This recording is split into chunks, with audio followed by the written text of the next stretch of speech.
Hey, what's up, guys? Hartman here, and we're gonna be getting into some drafts and stuff today. You know, the usual. But I did want to also go over like just some news recently. I've been just kind of I've been just kind of like aggregating some news. Like I follow a bunch of beat reporters. Honestly, actually, shout out Fanspeak. They put out like a list of good beat reporters to follow and everything.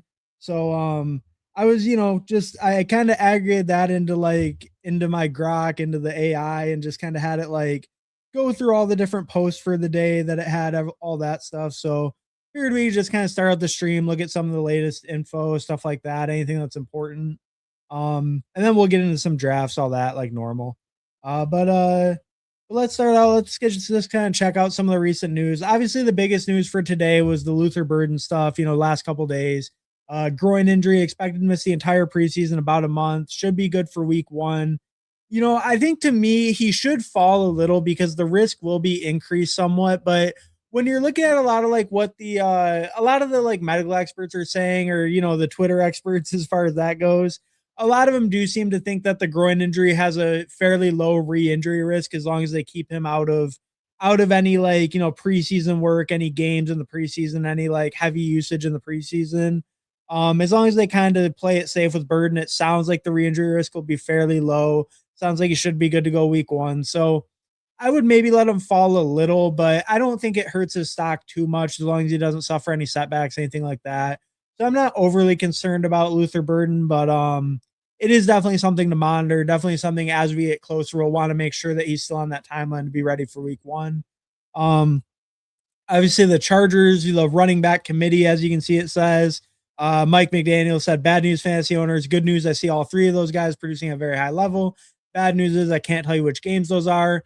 I will say Mike McDaniel has been somewhat hyperbolic on a lot of the room. We even see down here, like what Zane was posting, that, there's some skepticism about a true three-way split. And it's somewhat bullish for Vidal, which I do agree with. I think overall it's mostly just a negative on Hampton. I mean, we're drafting Hampton in an area where we're drafting absolute studs who are going to dominate work on their teams. I think Hampton plays on a better offense than most, with more high upside than some of the guys around him. Like, the Chargers realistically could be a better offense than like the Dolphins, obviously, but the Chiefs as well. The Eagles, they could be better than the Raiders. They could be better than. So it could still be a better situation for Hampton, but it does put a little bit of cold water on him being like the dominant number one running back. And if he is splitting work and that does hurt his floor, then that makes him pretty fragile with that high second round price tag that he has. I think we've seen him fall a little bit in drafts, the last couple days. Not nothing crazy, but I've seen him more often go behind Henry and A Chain, guys like that, Chase Brown, than I did maybe in the previous week or two before that. So I think we are seeing him fall just a little bit. And I think it does put a little bit more shakiness to him versus some of those other guys like Chase Brown, Derrick Henry, A Chain that go after him, where we know those guys are going to absolutely dominate touches, maybe on slightly worse teams for some of them, but just the workload is a lot more guaranteed for those guys that are going right behind Hampton. So puts a little bit of cold water on him. Denzel Boston looking, he's been getting great reports pretty much all camp, but now we see him kind of elevated to that starting X role, getting a lot more first team work. Seems like he's kind of locked in, just moving up. Like all the reports on him have been great all summer long, honestly. So just seeing that, I think it just feels even more bullish. I think we've seen it in underdog lobbies as well. We've seen Boston, I believe, flipped Omar Cooper recently. He's just been moving up the boards, I think, with all the positive reporting. And I think we'll just continue to see Boston move up some. At some point he'll be limited because he is a Browns guy. It's like he's not going to move up into a pick 100 or something like that, even if he gets all the great reports in the world. But I do think it's bullish for him. It's all sounding good on him. Malachi Fields, definitely a guy on my radar now. I'm definitely going to pick a lot more of him, especially when he's in the 18th round. I'll be mixing him in on a lot of my Giants builds or Cowboys builds, especially. Sounds like he's the favorite for that wide receiver two role with alongside Neighbors. Sounds like a lot of it is the blocking that he provides. So it might not be the most fantasy friendly role, but if he's getting on the field regularly and he's an 18th round pick, I definitely would want to take some shots on Malachi Fields right now. And he's a relatively high draft capital rookie, right? Day two rookie. It's like he has real draft capital behind him. So I think he's definitely a guy I want to mix in more. I already have some. I was picking some early, kind of slowed down on him in the middle of summer. There wasn't too much reporting on who was going to be the two. It was really ambiguous with that Giants room. But now that we're getting a little more clarity on it, I definitely feel comfortable taking some stabs on Malachi Fields in the 18th. J.K. Dobbins had the soft tissue injury today. That just happened today. Now, Sean Payton did say, I think it's going to be fine. We're just being smart. So it doesn't sound too bad, but it's definitely something I'm going to continue to monitor. Definitely something I want to watch. I mean, for a guy that's been injured every year of his career, whenever there's any kind of injury scare, we definitely want to keep a very close eye on it. At least they're saying initially that it's more minor. So hopefully it is minor and he's back at practice relatively soon. Um, then we got CMC. He just had an off day for some tightness in his leg. I'm not gonna factor it in too much. Obviously, we would always be scared of the injuries with CMC, but it sounds like it was just a rest day. He's a veteran. It's nothing to really worry about, I don't think. Some of the other backups have also been a little bit injured, but none of them sound too serious or too major right now. I think it's something to monitor, but nothing I'm really worrying about at the moment. Commanders, Laramie Tunsil's out. It sounds like he'll be out for like at least half the year or so. Um, you know, it, I wouldn't say it's dropping me on the Commanders too much, but it definitely is a concern. I think for the whole offense, and to me, the big thing is I was really starting to get into JCM. Ja'Cory Krosky Merritt, but I think this is going to keep me off of him a little bit. Not keep me off of him, but keep me from going so hard into like buying in. Because I do think this could cause Rachaad White to be on the field more as just the better pass protecting running back. So I think Rachaad White could get more usage because of this, or maybe not even usage that leads to fantasy points, but he might keep Bill Merritt off the field more because of the pass protection, more than he would have if Tunsil was healthy. So I would say it's a slight knock to Krosky Merritt for me, but nothing major. It's just going to slow down. Like I was starting to get really in on him, really trying to up my exposure. I'm still want to up my exposure a little bit, but I'm not going to go crazy on it. I'm not going to really reach to pull up Krosky Merritt, even with the good reporting. I would like to get him at a value. I think that does kind of hurt him as a player. And then Eagles, Devonta Smith and Mekhi Lemon not practicing. Devonta Smith, not much of a concern because obviously he's a veteran in this offense. He's been in this offense forever.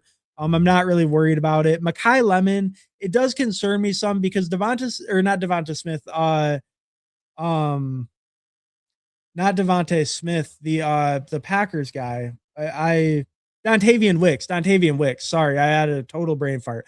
Dontavian Wicks has been getting really good practice reports and just really good reporting all summer. And it sounds like he's kind of the favorite to start in that outside role, which maybe we kind of expected all along, anyways. Just with his body type, his style. Mekhi Lemon's a little bit more of a slot winner. He should be able to win outside as well, but he's more suited for the slot. So I think it just kind of gives Dontavian Wicks more of a role early. It kind of hurts Mekhi Lemon for that early season production. He had a hamstring injury early in summer. Now he has another hamstring injury, still not practicing. I think, Mekhi Lemon should be good to go for week one, but I think it really could hurt his usage early in the year, hurt his ability to really get involved in that offense since he hasn't been practicing with Hurts, hasn't been getting that timing down. And Dontavian Wicks has looked really good in camp. I think it could hurt, Mekhi Lemon for early in the season and just that early season production, especially. And then Dalton Kincaid, possible load management, wearing his sleeve on his leg. So, definitely something to keep an eye on. He's had tons of knee issues with that PCL. So definitely something to keep an eye on. But, he has been practicing. He's been allegedly healthier. So we'll just, we'll keep that going as it is. But definitely something to monitor if there's ever any issues with Dalton Kincaid's legs. He's had plenty of knee issues. And then Tucker Kraft, back practicing in full.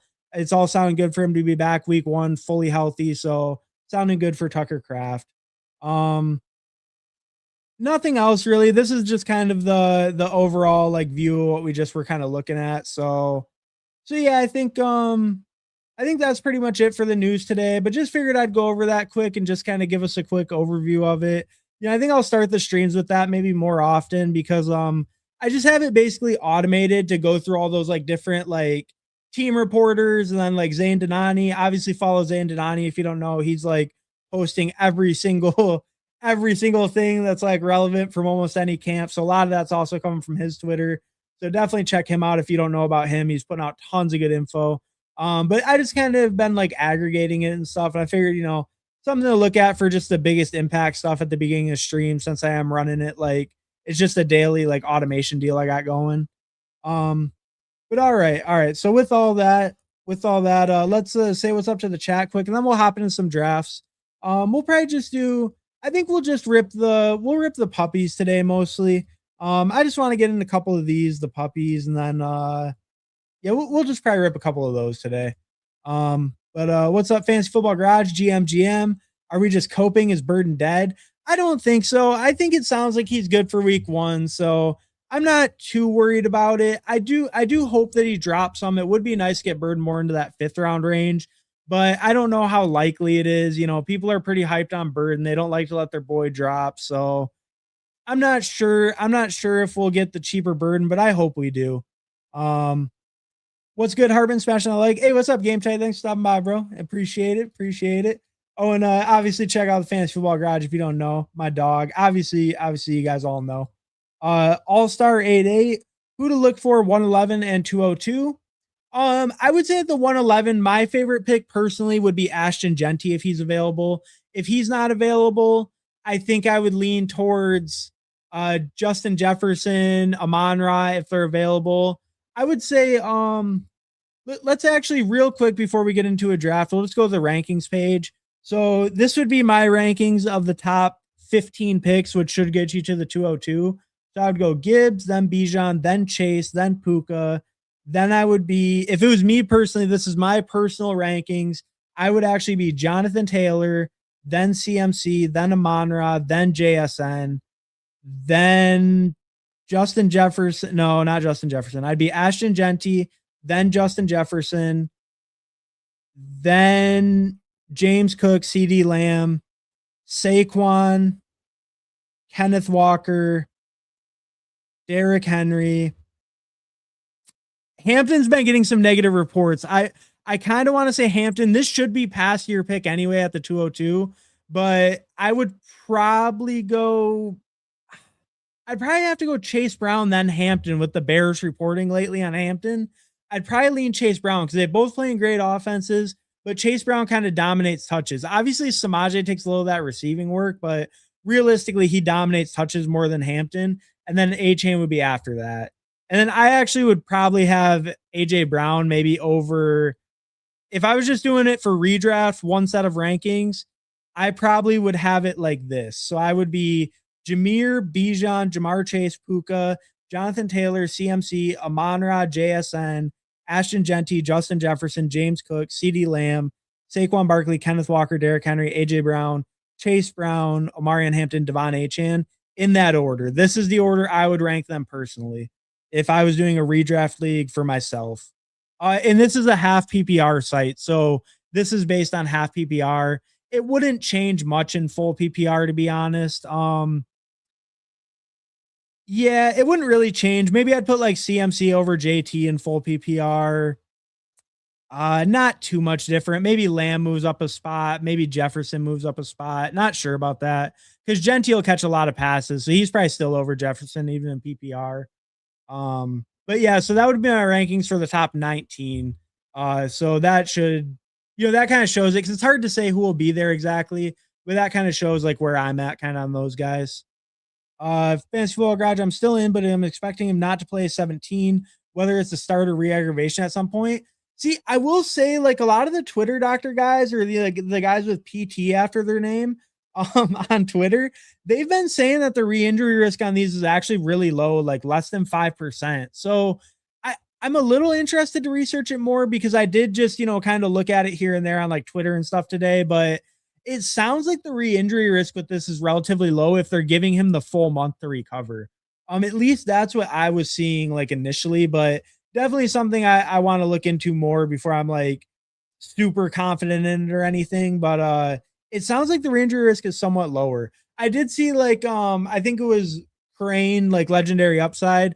They said they're docking him like three quarters of a game, like 0.75 games off of his year for his projection, which I think is fair. It's reasonable, but a lot of the stuff I'm seeing doesn't seem very concerned about re-injury. Disband Brotherhood with the dot. Hey, what's up, Disband? Thanks for stopping by, bro. And Danimal, sup, dude? Hey, what's up, Danimal? What's up, Money Anything, Jeff T? Hey, thanks for stopping by, guys. Appreciate it. Appreciate it. The colorful draft background hurts my eyes. Hey, sorry, Jeff. We had to get back into the modern era. But maybe we'll bust out an even older one before the summer's done. CD Lamb won't forgive the non-believers. Brother, I was a CD Lamb believer last year and he fucked me. But no, realistically, that's not why I'm more out on him. I just really do think Pickens hurts him in the red zone. And I think especially in redraft, I probably like Lamb even less than best ball because I think there's going to be weeks where he actually has a lot lower floor with that real competition there, even though they are such a high end offense. I think that he's going to have some lower floor weeks in redraft, especially. And I think in best ball, I might be hating a little bit, but it's just so hard. I'm putting him behind James Cook, who had 12 touchdowns last year rushing with 2 receiving, and then led the league in touchdowns 2 years ago. And now they're talking about using him even more in the receiving game. The last 2 years were his 2 lowest receiving years for James Cook, and I'm ranking him just one spot above. I'm putting, Genty up there, but I think Genty's going to absolutely smash and dominate in that offense. I think the Kubiak system is going to be so great for him, and he's going to be such a workhorse. I mean, Genty had 10 touchdowns last year, and the Raiders averaged like 14.7 points per game, and Genty still got 10 touchdowns. I think he's just going to be such a monster. And I think Jay Jetta is one of the best receivers in the league. He was just held back by JJ McCarthy. I know people like to hate on Kyler, and I don't think Kyler is the greatest quarterback in the NFL, but I think he's a whole lot better than JJ McCarthy was. I think he can do way more for Jefferson. And Jefferson, Addison's a good receiver, but he's not George Pickens. It's not the same competition. Maybe you could argue, obviously, the Cowboys will be throwing it more, but I really do think Pickens limits CD Lamb, especially in the highest value area of the field. And Pickens is still on a contract year, and he just dominated red zone touches last year. Highest red zone targets in the league, George Pickens last year. So I don't know. It's not that I hate CD Lamb. I mean, I'm ranking him at 12th overall. It's not that crazy, but I don't know. It's just tough to put him over those other guys when he's honestly, in my opinion, not guaranteed to be the alpha on his own team. I really think George Pickens could finish the year with more fantasy points realistically. He probably has to get a little hotter on touchdowns, don't get me wrong, but I think he definitely could. I think he's shown he's a big time red zone winner. So I just think it's really possible that like CD Lamb is not the alpha on his own team, and I don't think you can say that for anyone else that goes in that range. But obviously, his offense is great, so I will admit that. But yeah, I think there's more concerns about him like leading that team in fantasy points at the receiver position than the other guys. And I think in redraft, especially, that lowers the floor. But all right. Let's get into a draft. We're gonna do puppies. Yeah, we're gonna do puppies. I do want to max my pit bulls. I still have 4 left. So I kind of want to wait a little bit though, because it's not filling very fast. So I would like to hold off on those for a little bit. So we're just gonna do. I think we're just gonna rip the puppy, especially at first. We're just gonna rip the puppy. Maybe we'll do something different for the second one, but we're gonna start with this. So we're gonna hop into puppy in 10, 9, 8, 7, 6, 5, 4, 3, 2, 1. All right, we're in, waiting on 3 for the puppy. If anyone wants to hop in. Oh, and an announcement too, if for anyone watching, we're gonna have best ball guy on tomorrow. So best ball guy's coming on tomorrow. That should be a good time. We're gonna get in some drafts with him. I think we're playing 5:30 Pacific is kind of the plan time. So definitely check that out. Come by tomorrow. We're gonna have a celebrity on. That'll be a fun time. All right, looks like so we got in here. I got the 101. I get Jahmyr Gibbs. This is great. This is going exactly how I wanted it to. We got the true 101, Jahmyr Gibbs. All right. So I'm going to update my exposures and stuff real quick. Give me just a second. Sorry about that. Should have done it before I went live, obviously, but I never do think about it, as it goes. All right. For some reason, my best ball overlay is not working. Classic best ball overlay. But hopefully we'll get it popping. But let's see who got in here. Sorry about that. We got Buddy Man at the 5, King Calorie at the 6, King of QC at the 7, Danimal at the 8, Game Tight at the 10. So it looks like we got a couple of friends and family in here. Let's get Gibbs up here, obviously. Yeah, it looks like we got a couple friends and family in here, so that's always nice to see. Not sure if King QC or King Calories watching. I know they stop by sometimes, but definitely a couple of people I know in here, so always good to see that. Um, yeah, what up, Hartman? Good luck, good luck. Hey, what's up, Mike? Good luck to you too. We got Mike in there at 5. He's buddy man, so we got him in here. Good luck to you too. Coach him up, Willie Hartman. That kid is a freaking mess. You talking about Luther Burden? Yeah, Luther Burden is. I mean, I assume you're talking about Luther Burden. He is kind of a mess, you know. But Ben Johnson said buy Luther Burden stock, so I believe him. Even if Luther Burden's going through it right now, we still got to buy Luther Burden stock according to Ben Johnson. So I don't know. You know, if Luther Burden, like, I'm going to be honest, if he falls to me at like 48, 49, I am probably still picking him right now, even with the injury. You know I said I would like a 5th round price tag, but I'm also a little bit underweight on Burden, so I would probably be part of the problem if he falls just a couple picks. So, I'm a little bit part of the problem. We're all looking for the guy who did this, who raised him up. Yes, sir. Hey, what's up, King of QC? Thanks for stopping by, bro. Appreciate it. But all right, nice. So we got a couple of you guys. Luckily, I got a couple pick buffer, a couple no badges. So that's nice to see. You guys are all back to back to back. So nice to see I got a little bit of separation. On the corner, don't always love it. I love the 101 because I get Jahmyr Gibbs, but don't always love getting on the corner because you can get left behind a little bit at the positional runs, but we'll try to keep an eye on it, keep that from happening. I feel like at the 101 lately, I've really had an issue. Not an issue, but if I don't get running backs early, like I know I have Gibbs, but if I don't get running backs between rounds 2 through 5, I generally I don't mind the running backs on the 6-7 turn like Ramondre and Pollard. Jalen Warren's okay, but more Ramondre and Pollard for me. But I feel like on the 8-9 turn, there's a lot of times now where I'm pretty unhappy with the running backs that come back. And then after that, they can really, really fall off, especially, in some rooms if they want to go a little heavier in that range. So I've definitely noticed I like to get like probably 3 running backs by round 7, especially if I'm on this kind of real left side of the board, because it can get really hard to get running backs in rounds like 8, 9, 10, 11, at least in my opinion, based on who I like. Maybe you like a guy who's available a lot of times there. But a lot of times for me, I feel like it's difficult to get a running back in that range. I can kind of feel like I get left behind at the position if I don't secure them in like by round 7. And I used to feel like round like that 8-9 turn was really nice and there were some good values there, but now I feel like a lot of those guys are getting pulled up into the 8th. Like especially like I was a pretty big Jonathan Brooks guy. I'm pretty into Dobbins, and I know that now he's probably going to be falling, so he should come back. But sometimes he goes in the 8th before that pick as well. So that's just one thing I've kind of noticed. I feel like lately is I'm wanting to secure those running backs a little sooner. I feel like the good, like ambiguous bets are really getting pulled up. People are feeling more confident in who they'd like to choose in those ambiguous backfields. So I feel like the good players from that range are kind of getting pulled up. So obviously we're gonna go Drake London here. I probably don't even I do have him paired with Gibbs a little bit. 8% of the time. That's a little surprising. That's probably only like 1 or 2 teams though. I pair Pickens with Gibbs a lot. I don't really like Rashee Rice right now. Oh, let's get Devonta. I don't have Devonta Smith paired with Gibbs or London at all. So let's get that. That's a unique combo. I want more Devonta Smith. I'm really kind of coming around that he could be the alpha in that offense. Or not. I always felt like he would be the alpha, but I'm kind of coming around on the Eagles offense, wanting to kind of buy in. I'm getting a little bit more hyped on the new OC, just kind of being off of that Kevin Patullo system, Sean Mannion system. I'm getting a little bit more hype for it. It sounds like Jalen Hurts. Like I'm getting a little bit more into the Jalen Hurts pick as well. So I like Devonta Smith more, kind of setting that up in the 6-7 turn. So yeah, definitely kind of wanting to get more exposure to Devonta Smith and that Eagles offense as a whole. And then Drake London, that was just a good price on Drake London. Happy he fell to me. Kyron at 22, very strange pick to me. I don't like Kyron at 34 or wherever he normally goes. So very interesting to pull him up to 22.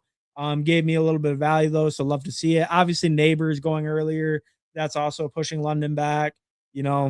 I'm fortunate to see Neighbors in the 2nd round. I was loving the third round price, and I probably will pick him sometimes in the second round, but I do have kind of a hard time picking over like AJ Brown, Nico, even London. I have a little bit of a hard time neighbors over them. But if he's healthy and it's looking good, he should go over these guys. He's better than these guys. I think that neighbors, if fully healthy, would probably go at like pick 6 or 7, probably somewhere in that range. So if he's looking healthy, he's looking good. Obviously, there's more risk with him, but it makes sense that he would go in the second round and he just will continue to rise as long as he stays healthy. Cheers, bro. Hey, what's up, King Calorie? Thanks for stopping by, bro. Cheers. And yeah, all right. So we got all the friends and family. They're all here. So love to see it. Love to see it. But we got a pretty packed room. Let's kind of see anything else weird going on. The Kyron pick's pretty weird to me. I mean, just in general, seeing them that high is kind of weird. I'm obviously, like I said, kind of out on them, but either way, just in general, a little odd to see him that high. Everyone else going pretty normal to start, obviously, not surprising. Should be a pretty sharp room. Jacob's in the third round, but close to his ADP. Nothing too crazy there. Um, yeah, I guess I don't know. Is there anything else we're really feeling right now? I mean, the fourth round's been moving a little. Wow, Zay Flowers falling. I love that price. Whoever gets that's great. That guy goes fourth running back over Zay. I don't really agree with that. I love me some Cam Scotabo. Hopefully he stops with those four. This 9 guy. Maybe he'll get JJ McCarthy late. That might be the thesis of his username. But I mean, James Cook, Saquon, Jacobs, Scotabo. That's a fantastic running back room. But hopefully he stops at 4. I hope this guy doesn't ruin it and like keep adding running backs to this team. Stop at 4, call it good, go hyper fragile. That's what he should do. But we'll see. We'll keep an eye, see if he maybe he'll come back and grab the 5th next round. Game tight gets a great value on Flowers. Love to see that. That's a great start. Double Chargers with Hampton and Ladd, then get Jefferson and Flowers on top of it. That's a great start. I like that quite a bit. Great price on Flowers. I hope he keeps falling to the 4th. I'm like overweight on Flowers by quite a bit. I know the touchdown stuff's scary. I am a little worried. I don't think he's ever going to be like a 12 touchdown guy, anything like that, because he does lose some efficiency in the red zone area with that like man coverage, right? He's not the best man beater. He's more of a zone beater. It's not like he's terrible against man coverage, but he definitely like his analytics are definitely worse, like notably against man coverage. And that's ran more in the red zone, obviously. So I don't think we'll ever see Zay really hit that like 12 plus touchdowns, anything like that. Maybe we do on a high variance here, but I don't think it's likely. But I think even if he just gets up to that 8 touchdown range, like, yeah, I think even 8 receiving touchdowns for Zay, he can easily pay off his ADP. If we see him get closer to like 10 touchdowns, then I think we could see him like really smash and be like easily top 10 receiver, maybe even, he was a top 10 receiver last year, but easily top 10, maybe even like top 5 receiver if he gets that 10 touchdown number. So I would take Luther if he's there, like I was saying earlier. I am gonna no, okay, Luther goes. Luther goes. Fair enough. Fair enough. I'm still pretty into Terry. I'm not super worried about the dig stuff. I think that just kind of opens it up more. I don't think because I think the thing with Terry's never been a very like high target volume guy. Like his highest targets in the last 4 years was 130. I think it's very possible to get back to that level even with Diggs there. So I'm not super concerned about Terry. Do I want Bashal Tootin? I have a lot of Bashal Tootin. Man, I see because I like Swift. Some of these running backs I like Monty and Swift. Sometimes they're available, and I would have probably went with them instead of getting like even more Tootin. I mean, I already have. That's kind of almost an uncomfortable amount of Tootin having 19%. That's almost uncomfortable to me. I do like Tootin. I do want to bet on him. I'm a Tootin believer. I'm on the Tootin train, but 19% is getting a little bit scary for me. I know C-Rod's been thumping. I'm not that worried about it. I've seen the good reports. But I think Tootin can really take over. I think just really the upside in this Jags backfield is so high that if Tootin does hit, I think the upside is so massive that it's worth the risk. Where some of these other guys, I feel like Quinshawn. I mean, I have a bag of Quinshawn. I'm at 14% actually, which is kind of surprising. That's kind of surprising. I feel like maybe my exposures actually aren't right. Yeah, my exposures aren't right. Best ball overlay messed up or something. So kind of ignore that. My something's wrong with my exposures. Because it's saying I only have 160 teams. I have way more than that. So I don't know what's going on there. Sorry about that. But yeah, so I don't think I have 19% Tootin. I think I have like 14% Tootin, which is what I thought I was at. So that's not actually too bad. I'm actually like kind of comfortable with that. Um, Hey, buddy, hope you're having a great day. Hey, hope you're having a great day too, Mr. Smee. Thanks for stopping by. I appreciate it. But yeah, no, I mean, having a pretty good day. You know, I just got off work a little bit ago, but we got right into it. We're drafting some teams, so I can't ever be upset when I'm drafting teams. You know, it's what I love to do. So get home, draft some teams, chat with some people about ball. I can never be upset doing that. You know what I mean? So yeah, I hope you're having a good day as well, Mr. Smee. But what was saying? Oh yeah, yeah. So sorry, I had the overlay. I don't know. It's having issues. It's giving me error messages and shit. It's all good. I'm not too worried about it. But but you know, take my exposures with a grain of salt. Don't skewer me if you see an exposure that looks a little crazy. I mean, maybe it is a little crazy, but at least I have something to blame it on now, so I don't have to admit it, right? You know, no one wants to admit to having 20% tootin'. Maybe some people do, but I'm a little bit afraid. That's getting a little too spicy even for me. I kind of do want to see just to see how correct that is. Or where am I at on Tootin? 14%, dead on 14%. So that makes sense to me. That sounds right. And I think 14% is pretty reasonable. You know, I do want to be overweight on him. Like I said, I think the upside is worth being overweight on him where he goes. I think there is downside risk that maybe the other guys don't really present. Like Quinshawn, the team might suck, the team might be terrible, but I do think Quinshawn's a very talented player, and I do think he will dominate touches. Obviously, there's some of that injury concern from last year, but all the reports on his injury have been very, very good. He's been fully practicing for months. I'm not really concerned about the injury, even though it was a pretty bad injury last year. And then I'm really just more concerned about the team environment and that offensive line because they're ranked very low on like most offensive line rankings. And just, you know, he is mostly a rusher. He can catch passes, but they have Dylan Sampson, who's probably a more talented pass catcher. One of the best yards per route run of any running back in the league last year was Dylan Sampson. So I do feel a little bit more hesitant on Judkins just because of the team environment, the offensive line, and you know him as a player. Yeah, just not being the biggest receiving back. So no quarterbacks make it to me. That's kind of unfortunate. I would have liked to get Hurts or Daniels. Obviously, Daniels is less likely, but I was really hoping I would get Hurts. I think what I'm going to do here, I'm going to get Marvin Harrison on the little faller. As you can see, I have 15% Marvin Harrison. That actually looks about right. But either way, I'm overweight on Marvin Harrison, almost double the field. And I do feel like out of all the Arizona guys, he's the one I want to bet on the most. I want to bet on Marvin Harrison to make that third year leap. He has the pedigree, he has the draft capital. We've seen him spike when he was a rookie. We saw him spike a little bit last year.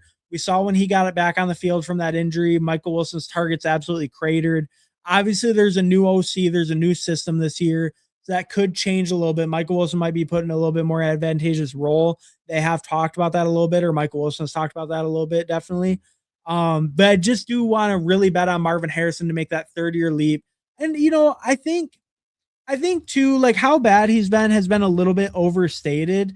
Like when we look at him as a rookie, he put up 885 yards, 8 touchdowns, 116 targets.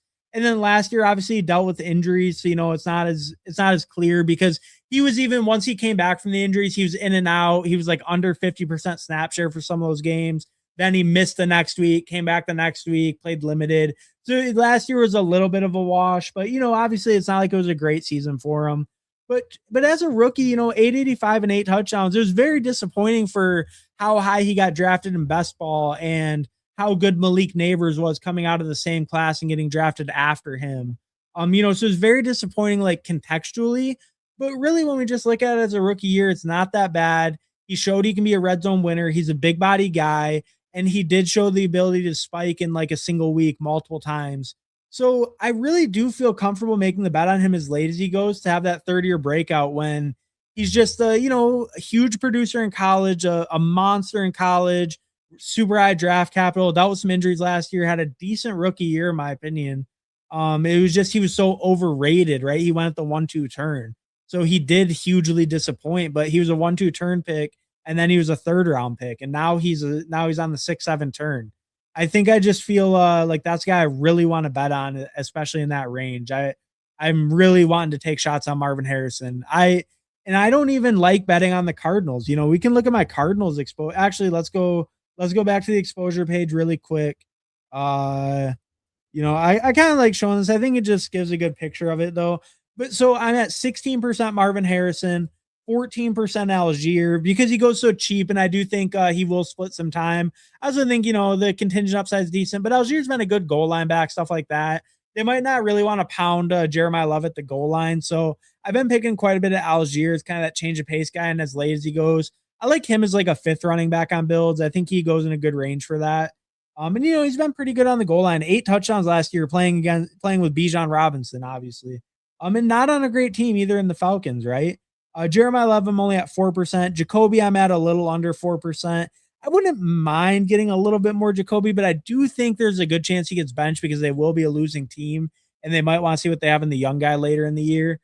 Trey McBride at 3%. I could see getting a little bit more as he falls into the third or being a mid-third pick, but I don't really love him.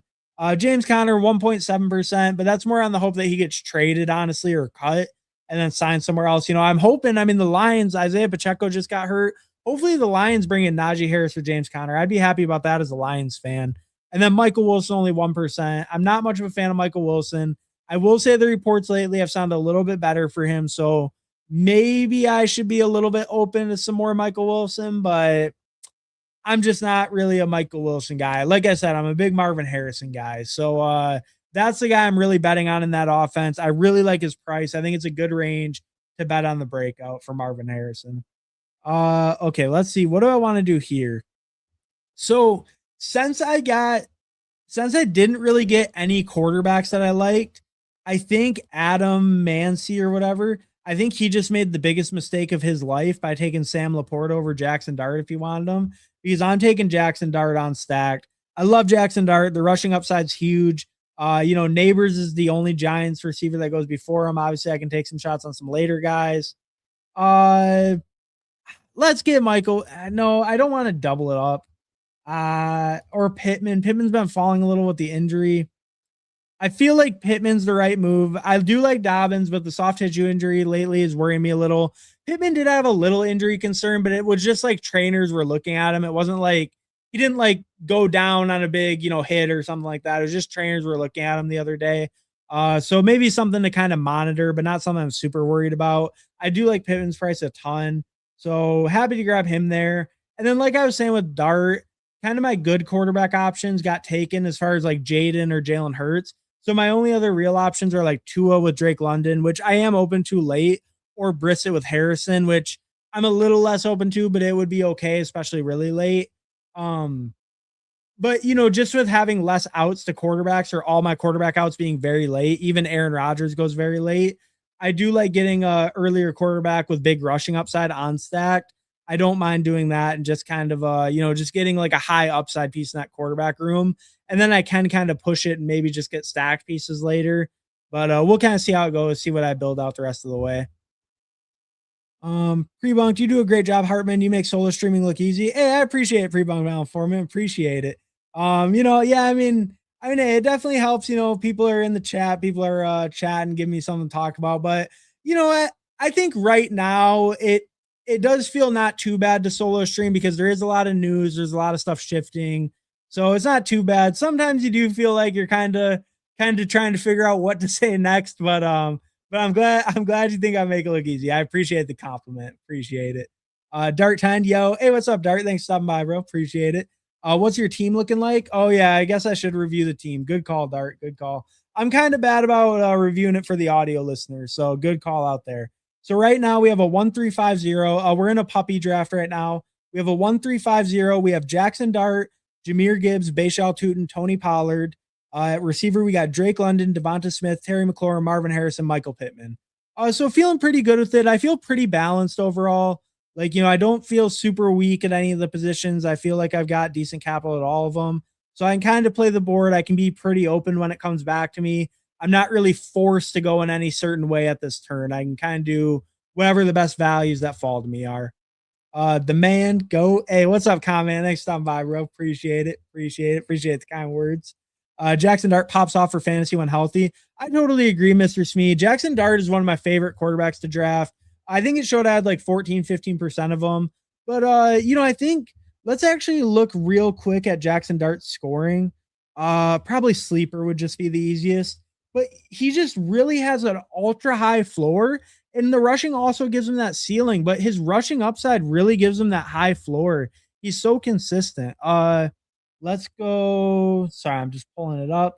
All right, yeah, let's go over here. So this should be the same scoring as Underdog, but when we look at him after he started, right? So 19.8, 14 and a half, 23, 28, 19 and a half, 27, 25, a 13 this week, but then a 22. He had that one terrible game against Minnesota where he scored like nothing. That was horrible. They didn't let him run at all. As you can see, he had 2 carries. He suffered an injury in the Washington game the week before, so they really limited him the next week, really tried to take the ball out of his hands. So that was kind of an anomaly game, but 25-20 to end the year. So it's like we just see him, the floor is just so high, right? He really only had he had like 3 kind of rougher games, I would say. But other than that, all like right around that 20 plus range, and then gave us a ceiling of 28, a 27. I mean, those are great games, right? A 25 even in week 17 is pretty good. So yeah, I just think he gives us that really high floor, really high ceiling. We're back up on the clock. I missed the pick. I got George Kittle. That's fine. I actually like George Kittle where he goes, so I'm not actually upset about that, but I did miss the pick, so that was a little bit my mistake. George Kittle is actually a pretty good pick for me there. I think we're gonna go KC here. I have him queued up. Yeah, I was thinking a little bit. Do I want Aaron Jones?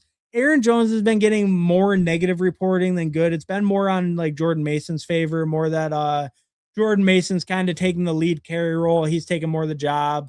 So wow, that was a great price on Harold Fannin. I'm not a big Harold Fannin guy, but 119 is a fantastic price on him. But oh yeah, Aaron Jones. It's been sounding a lot better for Jordan Mason. We see Jordan Mason actually go at pick 100 in this draft. That is very early for Jordan Mason. What's his ADP at right now? Jordan Mason's at 108. So I guess it's not too crazy, but he's been rising pretty significantly. He was going closer to like 120, 115 to 120 just like a week ago, a couple days ago. So to see him up at 100, that's definitely quite a rise for him. Obviously got pulled up a little bit in this draft, but we're definitely seeing him rise. We're seeing Jones.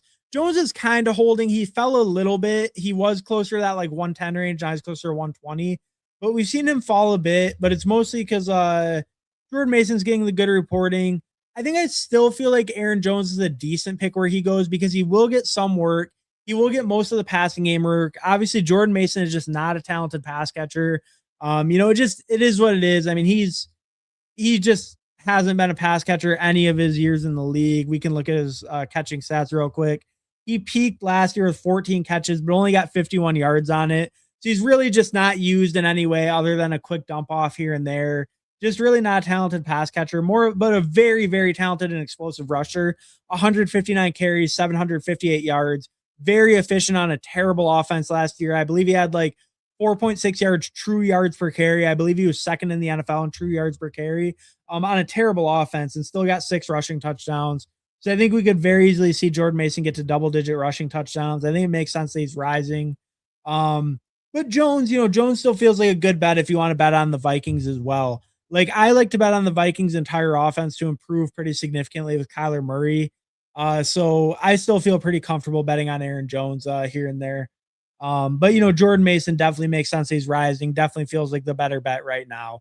All the coach speak, all the reporting is leaning into his favor. K2IT best promotion. Oh, that's a bot. Got botted. Don't know. I've noticed that on Twitch. Every time I stream on Twitch, there's always like one that comes in there that's a bot. I've gotten a couple legit people though, so that's cool. Cool to see. Mr. Smee, that's what I'm saying. He pops, meaning he scores a ton.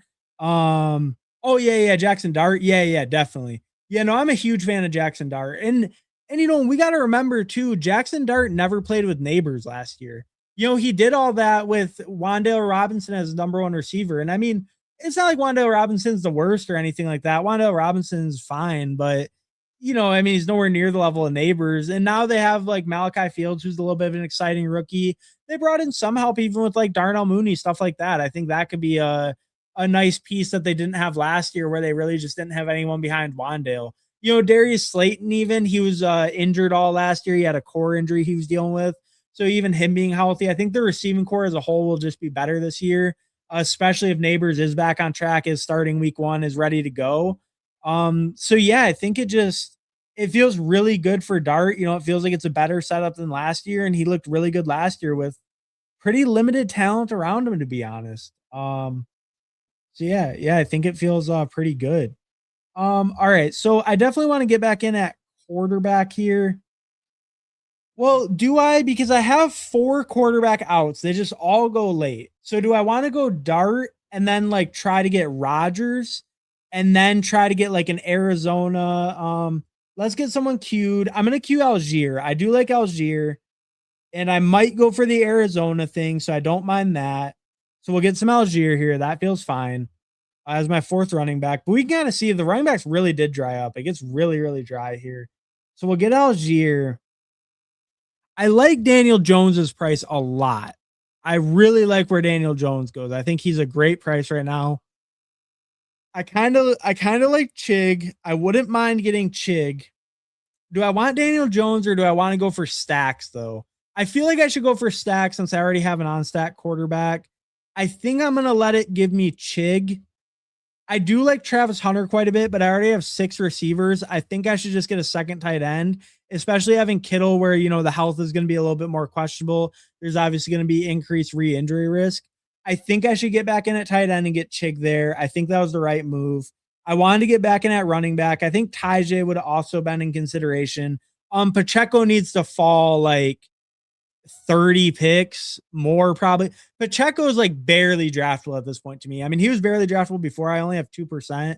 And that's probably like, I already said my exposures aren't exactly right, but I wouldn't even be surprised if it's lower. No, 3%. All right.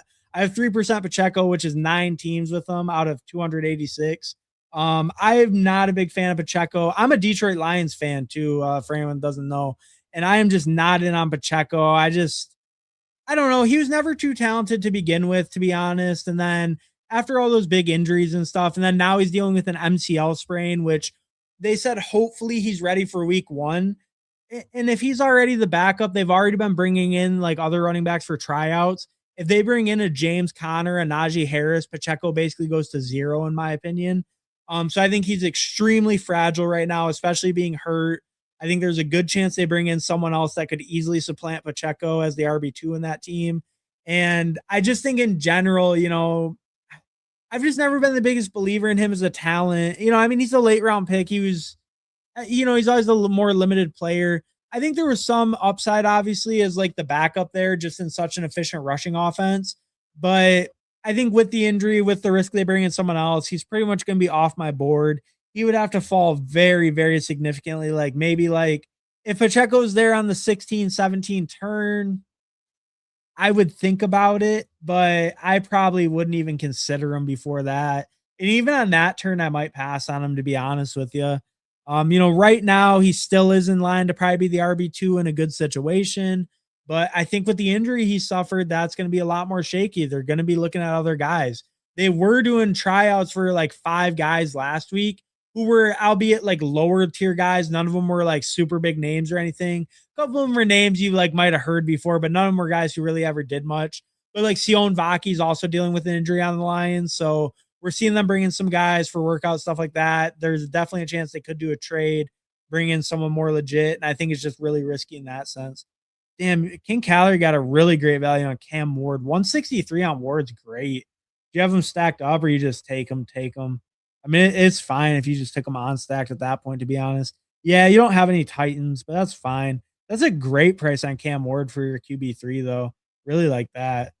So we're definitely going to pick Rodgers here if Adam Maniac doesn't. Hopefully he doesn't. That would be pretty painful. We'll see. He might. He only has 1. He knows I only have 1. He might lock me down on the turn here. Does he have a Raider maybe? Okay, he didn't take him. That's great. Oh, he took Zach Branch. That's scary. Hopefully he doesn't snipe me on Tua. But we're definitely gonna get Rodgers there with our Michael Pittman. That's 100% the move for me. Definitely gonna get Rodgers. We do have a little week 17 correlation there, which is nice.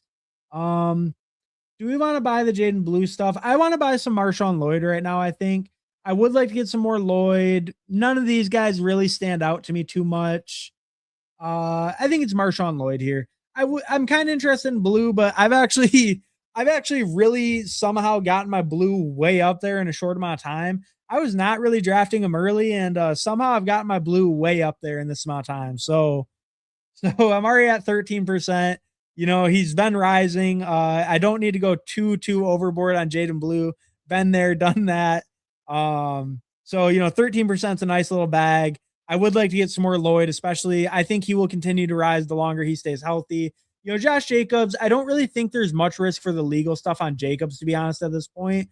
But I do think that, Josh Jacobs is 29. He's had a ton of carries. He's dealt with injuries more years than not lately. Um, I'm not saying that Jacobs is like, oh, for sure gonna get injured. Nothing like that. I like Jacobs as a pick, but I think Lloyd, has big upside. There's a reason why people have been drafting Lloyd for 3 years when he's done nothing on a football field. And I'm still doing it too. I'm part of the problem.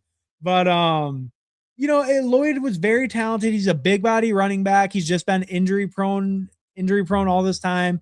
They've talked about him doing research at like the local institute, kind of like Christian Watson did. Christian Watson had something similar where he was always having those like lower body injuries. So they did a bunch of like sports science research at like one of the big colleges in Wisconsin. I can't remember. It might have been like just like University of Wisconsin, probably is. But they were doing some big studies on like Lloyd and Watson trying to figure out their injuries, get them right. They've been doing more like rehab on him, stuff like that, just to try to keep him right, keep him healthy. So, if that does work out and he does stay healthy, I do think there's upside with the guy. He has good draft capital. He's a day 2 pick. Really good athlete, like big body guy, huge breakaway runner in college. So I do want to bet on him some. I want to get some more exposure. So, Lloyd, it's not like it feels like the best pick, but I do want to get more exposure to him, especially if he's going to continue to move up. And I do think he'll continue to move up as long as he's healthy. Like realistically, Lloyd versus Bigsby, Lloyd versus Kamara. I think Tyjae is the first one that kind of changes that where he's actually splitting time. Maybe Kamara is too, I guess, but like Lloyd versus Bigsby, what's really the difference? And Bigsby goes 2 rounds higher, right? I think the Packers are also a good team that are very efficient rushing the ball. Maybe the Eagles are a little bit better team overall, but I think that they're like, comparable players in comparable situations. And Lloyd goes significantly later. Still, I think he could easily press up into that like 150 range if he remains healthy. I think we're just kind of seeing a lot of these good contingent back running backs just kind of moving up in general. Blue moving up, Lloyd moving up, even Bigsby moving up. He didn't go in the 150s before. He was like in the 170s for a long time, 180s. I think we're just seeing these bets in general move up as we feel more comfortable, more clarity on who is truly the RB2. Like, Bigsby versus the guy Shipley, Will Shipley. That was a little bit of a debate like pre-draft and stuff. I think almost everyone felt confident it was Bigsby, but I think just as we get more clarity and Bigsby's been getting really good reports, right? They want to even mix him in with Saquon when he's healthy. Allegedly, they want to mix him in, but they're saying that the coaches have been saying that, right? So Bigsby's been moving up. I think we're just seeing all these bets kind of move up as we're getting more clarity on them. And as like Marshawn Lloyd stays healthy, where he's going to keep moving up, right? As some of those other guys like Jaden Blue is getting good reports that he might be more of the pass catching back, he moves up. So I think just we're seeing those bets in general move up. I would like Pat Fryermuth probably stacked up. Just get a second Pittsburgh piece. And then let's get some Cyrus Allen. I don't have any yet. I do think Jeremy Bernard's a really good pick too, but I have like close to 15%. He's probably a better pick than Cyrus Allen in my opinion. But I do want to get some shares of Cyrus Allen. I think, he's just been getting tons of good reports. Cyrus, Jalen Royals Allen, Cyrus, I don't know, name a receiver on the Chiefs that was a day 3 rookie that failed. They have one every single year. So Cyrus Allen could be another in the long list of day 3 failures for the Chiefs at receiver. But he's been getting really good reports. Rashee Rice has been looking really slow off that knee injury. Xavier Worthy is just a terrible NFL player, as we've seen from him playing in the NFL for 2 years and being terrible. So there's a chance that Cyrus Allen could get on the field, could do something. I don't want to get over my skis in any way on him. He's not a guy I have very high conviction in, but I literally had no shares. So I do want to get some, especially if he's going to rise and get good reports in camp. I do want to get some while he's still at this like 17th round price. I don't want to be picking Cyrus Allen in the 15th and the 14th if he does continue to get hype and move up. Like, like a guy like Branch, right?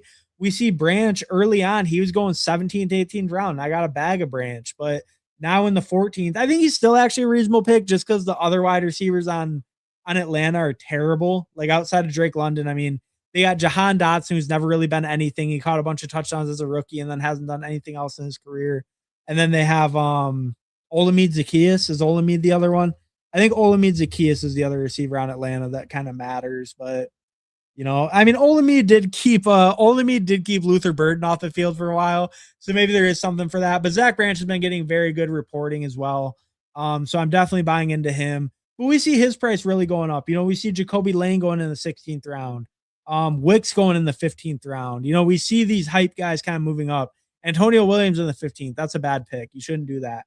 But we see these guys moving up, and I think, Cyrus Allen, he was getting a lot of hype. He dealt with that minor shin injury. So right now the hype is kind of paused. But if he gets back on the field or he's out on the field with starters in the preseason, then the hype machine could go crazy for him. So I would like to get exposure while he's still relatively cheap. This guy next to me is going wild. He has 4 quarterbacks and 4 running backs. We'll definitely check out his team as well. What's up, Harbin? Hey, what's up, Paulino? Thanks for stopping by, bro. Appreciate it. Mr. Smee, tight end was smart there. If Kittle goes down early, team could be screwed. LOL. Kittle scares me this year, but man, he's so good. Yeah, Kittle does scare me a little. I'm definitely not getting like way overweight on him. I'm probably a little bit underweight overall. I could look at that after the draft quick, but I think I'm a little bit underweight overall. It was an auto pick. I did auto pick him, so it was a little bit of a mistake, but I do want some exposure. The upside's huge, and I think in a build like this where this build's maybe a little weaker behind him. I like it more if I can get like maybe a little bit more secure guys than like Chig or Freiermuth. Like if I could have got like a Dalton Schultz or like a high target floor guy behind him, I would maybe feel a little bit safer. But I do like his spike week upside. Obviously, he's one of the biggest like spike week tight ends in the NFL history, really. But he does need to be healthy. Jeremy's still there because I was thinking I might want to go wrists up. I'm a Shadur over Deshaun Watson guy for sure. I have a Cleveland piece, right? Yeah, I have KC Conception.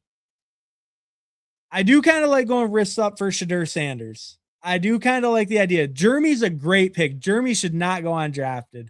But I do have 2 Pittsburgh guys. My quarterbacks are weak. I think we got to go wrist up. It's Shadur Sanders time.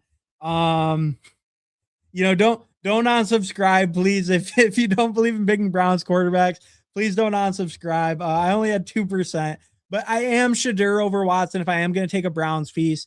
I have KC Conception, who I believe is their number 1 receiver, either him or Boston. I like picking KC and Boston both.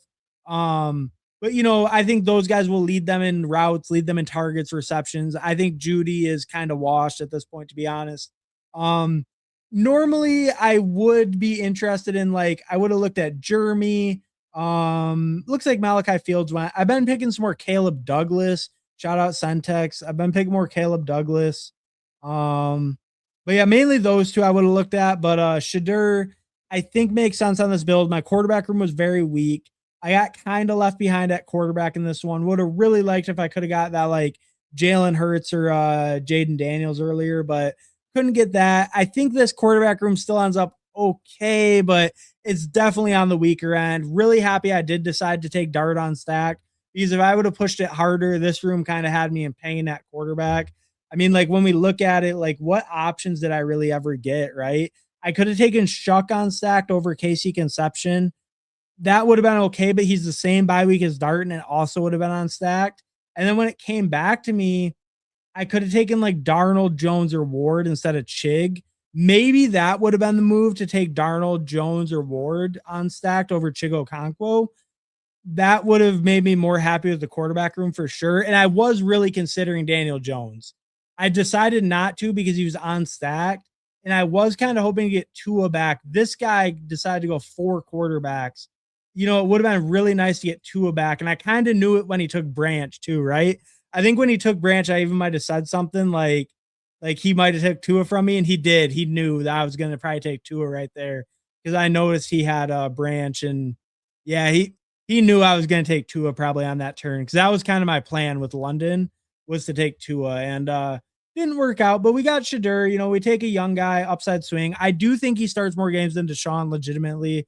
But you know, how much is his upside really? I think it's a fine 18 rounder. My quarterback room is definitely on the weaker side. Um, all right, so let's catch up here. What is the app program you're using that shows week 15 to 17 and percent shares on players called? It's called Best Ball Overlay. I think it's just bestballoverlay.com. Um, let me go here. I can drop the link in the chat. I will show you one other thing because I will say, so this program, you might have to take out that backslash at the end. Sorry, I just kind of copied and pasted it from like my account page. But so there is that. I will say that sorry. That cost money. It costs $30 a month with a promo code, $40 a month normal. So it is, you know, a little pricey for that. But I would say let me drop this link though, because I would say I like the Best Ball Overlay a little bit more, but this is a totally free website that also has an overlay, and it also shows exposures. It does show combos, but it's a little bit less like intuitive, a little bit harder to use than the Best Ball Overlay. Or like a little, it doesn't show quite as much info, but it is interesting. It does work like decent, and it's completely free to use. So I do want to show that real quick. So this one I have, it's called fantasy.vip, and it's totally free to use. It has a tracker, so it will show exposures. I just don't have them loaded in, but it will show exposures next to that. It shows the playoff correlation. And as you can see, like the ones where I have the stacks, it is highlighted. And then it has some cool stuff on here. Like it'll even show, refresh the tracker page or open tracker. Okay. Yeah. Sorry. Let me refresh it. It should work now that I open the tracker. And I think I got to be in a new stack or in a new draft. But so this one, if you click on schedule, it will show you like the teams that your guys play. It will show you when you have stacks. You know, like I have Rodgers stacked with Pittman and Freiermuth. So it does show the kind of that same stuff. And this one's totally free to use.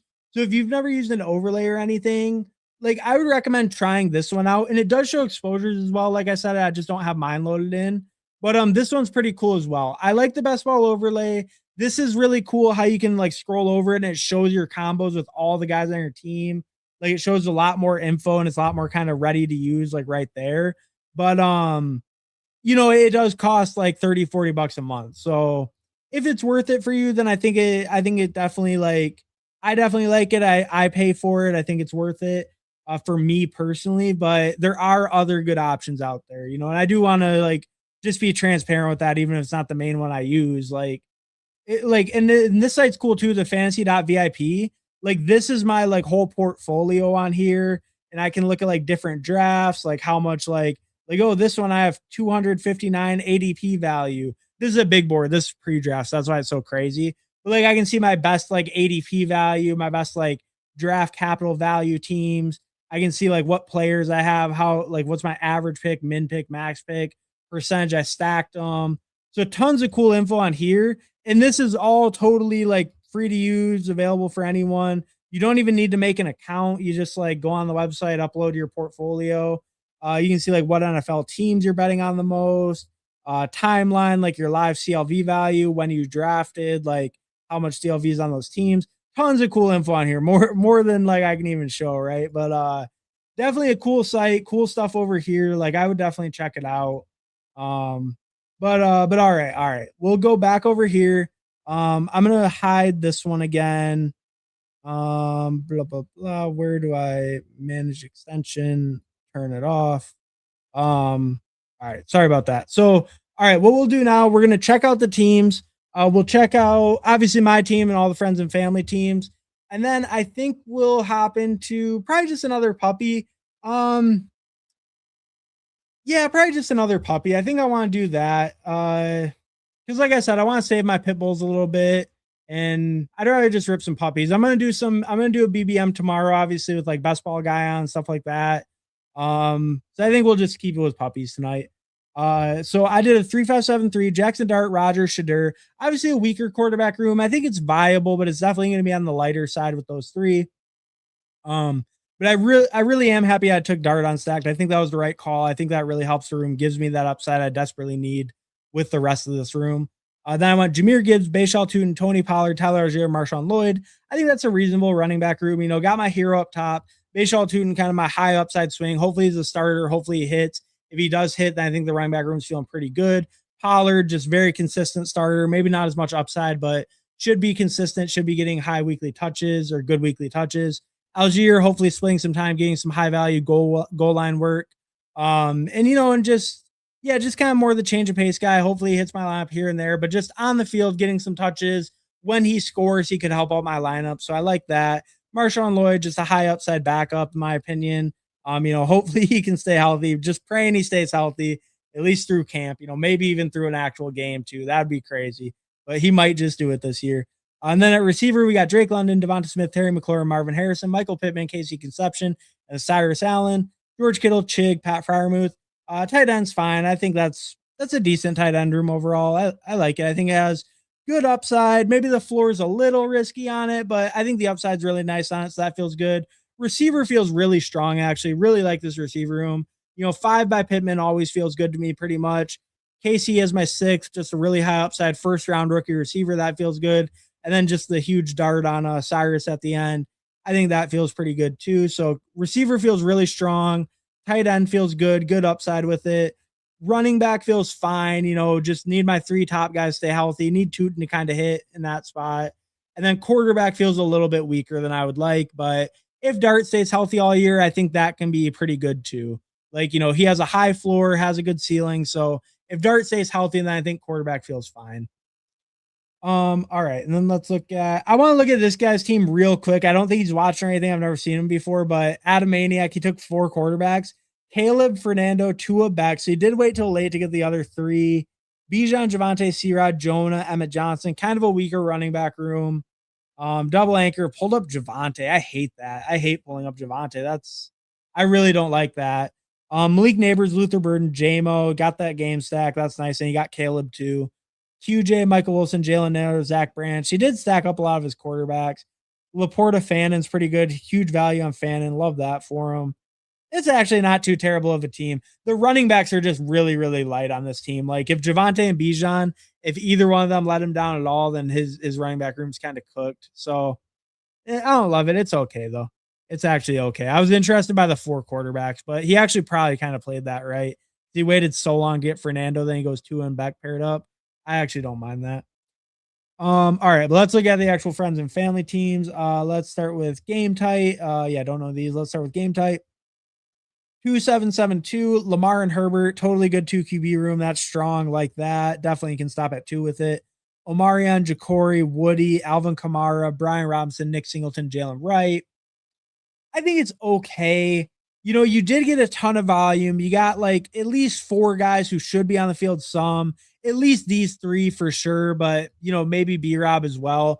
They've kind of been more willing to like split time with Bijan. It is a new coaching staff though, but Stefanski's always also split time with his running back. So you should have 4 guys behind Hampton that are at least seeing the field. Ja'Cory, obviously a high upside swing, is your RB2. Hampton, you know, you're hoping he carries the load. Like I said, maybe I'm a little bit lighter on Hampton right now. Little worried by McDaniel's comments, but he still is a solid pick in the 2nd round. You shouldn't be too worried about it. So he's kind of your hero up top. And I like the volume. I think you got guys who at least are getting touches. It's definitely going to be a little thinner. You really need that Ja'Cory to hit. If Ja'Cory hits, though, and he is the lead running back on Washington, I think it could definitely be viable in the running back room. But, you know, really, I think putting a lot of weight on Ja'Cory to hit, unless, you know, one of your other guys does get an injury or something in front of them and does get that lead roll out of that. Then receiver, Jefferson, Ladd, Zay, Carnell Tate, DK Metcalf, Matthew Golden, Isaac Tesla. Really strong receiver room, like that quite a bit. Fifth by DK is very, very strong. Sorry. Fifth by DK is very, very strong. And you have a first round receiver with Jefferson. I like Golden as a six. I think that's pretty strong for a six. And then Tesla as a seventh, is fine, just upside swing. Andrews, Gadsden, little on the weaker side. I would have liked the third tight end maybe. I'm not a big Gadsden fan. I think he's going to have a very low weekly floor. I think he's going to be very inconsistent. Maybe he spikes, but I think just his ability to get on the field is going to be limited by his blocking. I know he was talking about adding a little more weight to his frame, maybe getting a little bit better at the blocking game, but we've yet to see it on an NFL field. I do feel pretty concerned with his current price. So I think tight end feels a little light to me. Running back obviously is going to be very reliant on Ja'Cory, probably a little bit light overall. Would have liked a little bit better second or third running back. And then quarterback strong. I think this is a decent team overall. I think the running backs scare me a little bit more than maybe they scare you. And I'm just not really a Gadsden guy, but I think this team is totally viable. Like I don't think it's too bad. I think just the running backs are concerning me a little bit more. But if Ja'Cory hits, I think it can probably be okay. Let's check out Danimal. Danimal 2682, Burrow and Brock Purdy. That's a good 2 QB room. Got a great price on Brock Purdy. Love to see that. But that's good for 2, definitely. Jonathan Taylor, Derrick Henry, Keaton Mitchell, Aaron Jones, Zach Charbonnet, Isaiah Pacheco. I like that. Really strong double anchor. You wait a while. You get 2 guys who should be getting some touches weekly. Especially Aaron Jones, you get the big faller on him. That's nice to see. Charbo, I think, fits pretty good with this room since you have such good like high end capital, and especially like kind of is nice. You have the double week 13 bye with your top guys. Hopefully, Zach Charbonnet is back by that point, kind of fully producing, which I think is realistic with how good the injury reports have been on him. I think that's actually somewhat realistic, that he's like fully back by week 13. So like that. Pacheco, you got a good value. You decided there was enough value for him. He is going to be out for most of the preseason. I do really think there's a risk they bring someone in, but as your 6th running back and on a 24 pick fall, it's enough to be reasonable. I'm not going to begrudge it too much as your 6th running back. And if they don't sign anyone meaningful and he is that RB2, then that is good upside to that spot that late. So I don't mind it too much with that pick, but really strong running back room, or not really strong, but I really like it. Good construction, good capital allocation there. With the double anchor, and I'm waiting for a while.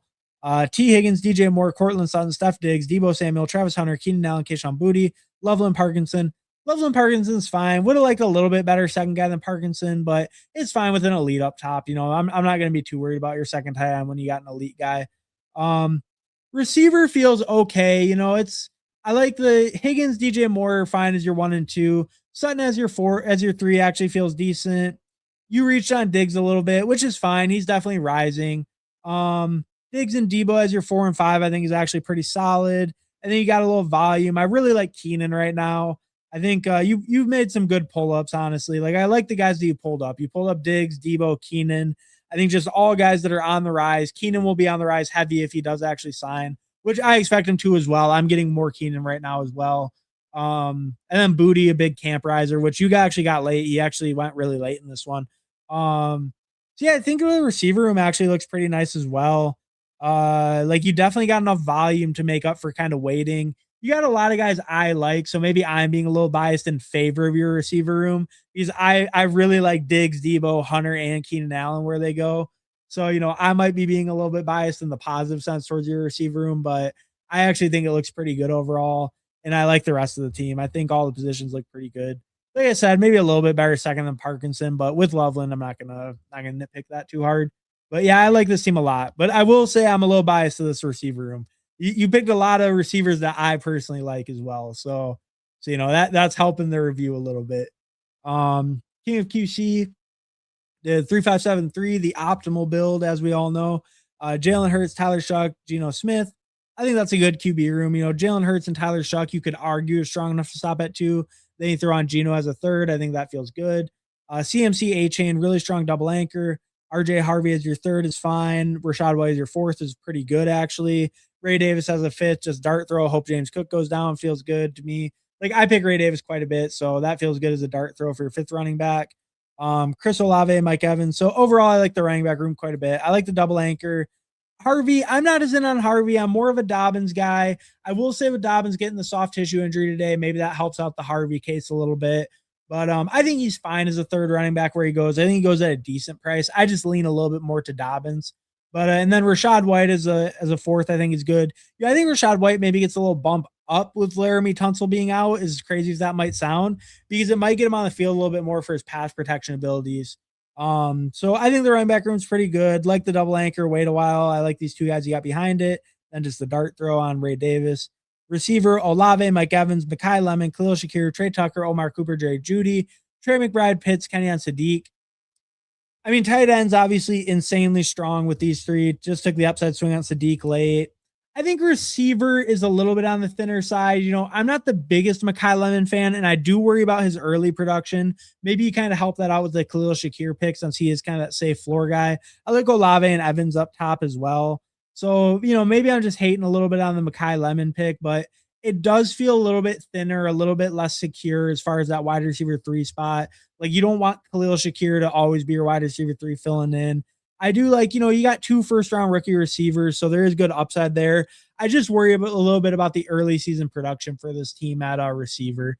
But I think it can be okay, and they are high upside guys. Shakir might kind of help bridge the gap where Mekhi and Omar are still like kind of getting their feet wet in the league. Khalil Shakir might help you kind of get there, help like the receiver room stay afloat behind them. And then maybe your rookies are kind of really hitting at the end. So I think it's an okay receiver room, but it maybe feels a little bit more risky with these, more of the rookies and kind of just waiting a little bit after your top couple guys. And not starting it super early, right? You got a great price on Olave. Wow, 42 is a fantastic price on Olave. But yeah, starting it a little bit late otherwise, that actually helps a lot. Like if you had to get a wide receiver that normally went at 42, I would actually feel way worse about this receiver room. That's really nice getting him that late. But so I think it's okay, but it does have a little bit extra risk in there. Probably put a little bit more at tight end than is like ideal in most builds.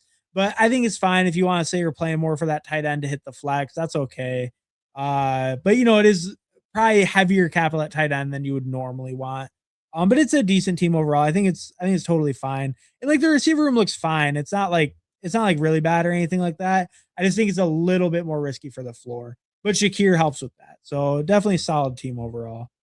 Then we got who do we got? King Calorie and Buddy Man. That's it, right? Yeah, that's it. King Calorie and Buddy Man. 3573 for King Calorie. Am I saying that right? Is it King Calorie or King Calorie? I think Calorie, but let me know if I'm pronouncing it right or wrong. Or if it's Kale or Cal. Let me know which one it is. Okay, but 3573, the optimal structure, obviously. Dak Prescott, Jared Goff, Cam Ward. That's a good QB room, pretty well balanced overall, like that. Great price on Cam Ward. Love to see that. Dave Montgomery, Trevion Henderson, Kyle Monaghan, Jaden Blue, Dylan Sampson. It's okay. The floor is a little scary. I don't love Trevion as the 2 without a really strong 1 either. Like Monty's I like Monty as a RB1. I think that's totally reasonable. But I don't love Trevion as your 2 with him because it might just be a little bit lower floor. And then your 3's Monin guy, who's also kind of a split time guy. So you might have a pretty low floor for your RB2 overall. Especially like early on when Ramondre's like healthier. Ramondre might be leading the Patriots in carries to start the year out. So I think the floor will be a little bit lower at running back, but you do have big upside if either of these guys are able to take over or an injury happens to the other running back in their backfield. And I think Monty is actually a pretty solid one. Maybe not the highest like ceiling, but should be consistent, should be getting quite a bit of touches every week. So running back's okay, but it's gonna be a little thinner. And then some upside swings on Blue and Sampson. It's gonna be a little bit thinner, like especially floor wise, but it should have good ceiling. So it worries me a little bit, but it's okay. Let's see receiver. Amon-Ra, AJ Brown, George Pickens. So great top 3.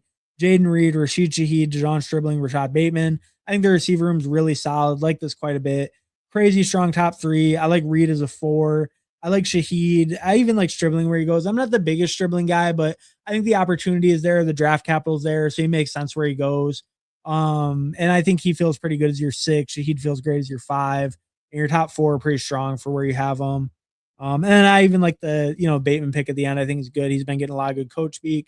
Warren, Strange, Eric All, great tight end room with Tyler Warren up top. I think Warren and Strange would have been good enough, but obviously you wanted Eric All for, I guess, no correlation. Maybe you're just a little into him. He's a lower owned guy. I think that's a fine pick at the end, kind of a luxury pick. So overall, I think it's okay. I don't love the running backs overall. I think the floor could be a little bit risky on them.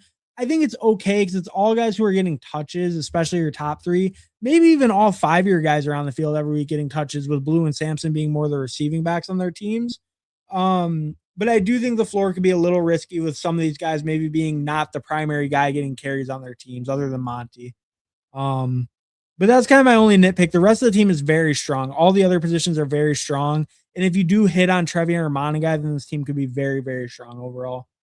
And then let's check out Buddy Man 3573 yet again.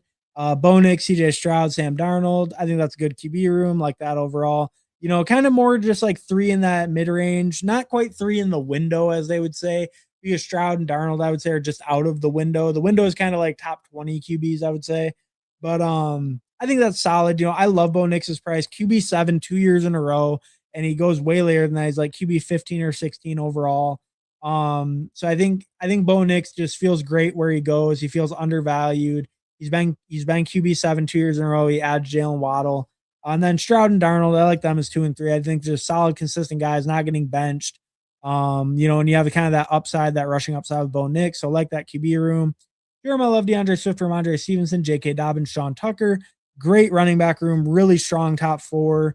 Yeah, really strong top four overall. I like that quite a bit.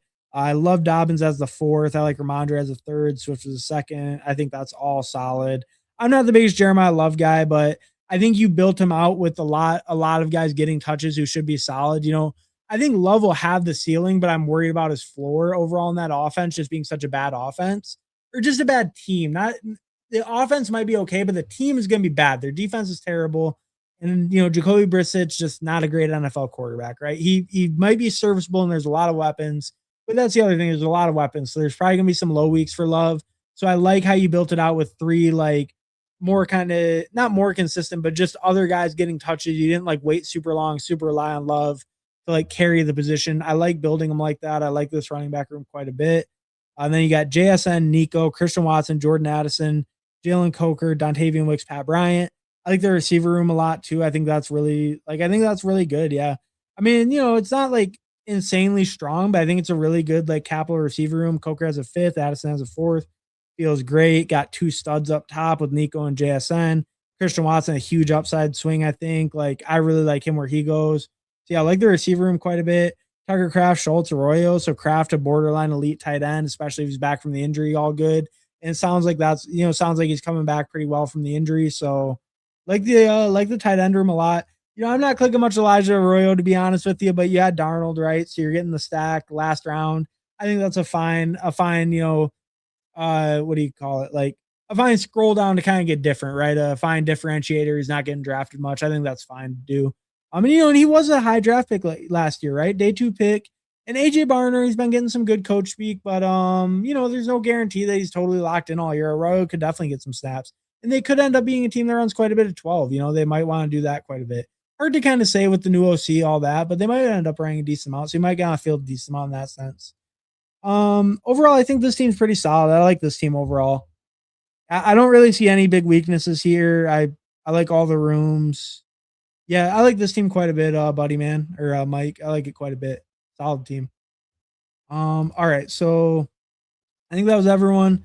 Let's catch up real quick with the chat, and then I think we'll get in another puppy. If it's free, it's for Mr. Smee. Hell yeah, brother. Hey, you can't beat free 99, right? And it's a cool site. They have a lot of cool features. So like I always try to shout out that site too, because like I think Best Ball Overlay is a cool tool and it is interesting to have when you're drafting. But you know, if you're not like super high volume or gonna use all the features, then it's like there's a lot of cool like free stuff out there too, you know. Nice team, dude. Hey, appreciate it, Daniel. And your team's pretty solid too. And saying how sharp you are, thanks for teaching me so much. Appreciate it. Hey, I hope so. I hope that I'm a sharp. You know, I try to I don't know, I try to do my best, do all my research and just like I don't know. I want to at least if I'm gonna be like filming content, putting out content, I want to at least be well researched. I hate the absolute worst feeling when you're on camera doing fantasy football stuff is feeling like you don't know what you're talking about or don't fully know the situation. It just feels like horrible. So I really try to, you know, do my research the best I can and like yeah, just try to keep up on all the news. Obviously, you're gonna miss stuff here and there. There's so much news, especially this time of year, but I really do try my best. I mean, I think a lot of content creators do. I think everyone in the space does, but yeah, I appreciate the kind words, Dan. Well, that I really do appreciate it. Thanks for the review. I like throwing in a scroll down in this event with 715 final. Oh yeah, for sure. And with a huge final, I think it gets even more valuable, right? Like I would say the obviously the most valuable contest to get different is weekly winners, no doubt about it. Weekly winners, you have to play against 186,000 people every single week. This one has the most value to, pulling a guy up, flip the board, all that kind of stuff, right? Getting different combos than everyone else. But when we go into normal contest, the bigger the final size is, the more worthwhile it is to get different and build unique builds, right? So I totally agree with you there. I think that's a totally good point. I think that is something, honestly, I should probably look more at. Like, there's guys in the 18th right now that are getting more hype that I'm kind of interested in that sense. And I mean, Shadur, I got Shadur in that build. Shadur's not drafted 100% by any means. So that's a decent one, I think, as far as getting a little different. But, I think it is something that I could definitely look at more. Like, I kind of get a little bit comfortable with some of my clicks in the 18th sometimes. So definitely something like viable, and definitely with the bigger final, it can be worthwhile. I totally agree with you there. But all right, let's get another puppy. We're gonna enter the puppy in 10, 9, 8, 7, 6, 5, 4, 3, 2, 1. All right. Waiting on 7 in the puppy. So if anyone wants to hop in, got plenty of room.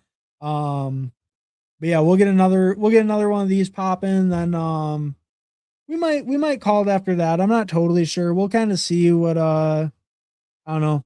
We'll see who else is live. I see best ball guys live. Oh shit. I have my volume on. Fantasy football is easy, is what he says. That's fair. That's valid. Um, but yeah, so we'll probably do this one, then go off, I think. But maybe we'll do one more. I'm not totally sure. Um, well, I wonder, hey, is whoever Stooge, are you watching? Are you in the chat? Because Stooge was in the last draft. Maybe it's just someone getting in like a bunch of volume right now, multi-tabling, but they were in the last one and then they're in this one, which is kind of weird.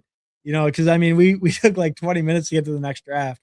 But we got Kane QC in again at the 2. We got heavy hitter Paulino in at the 5. We got Danimal in at the 8.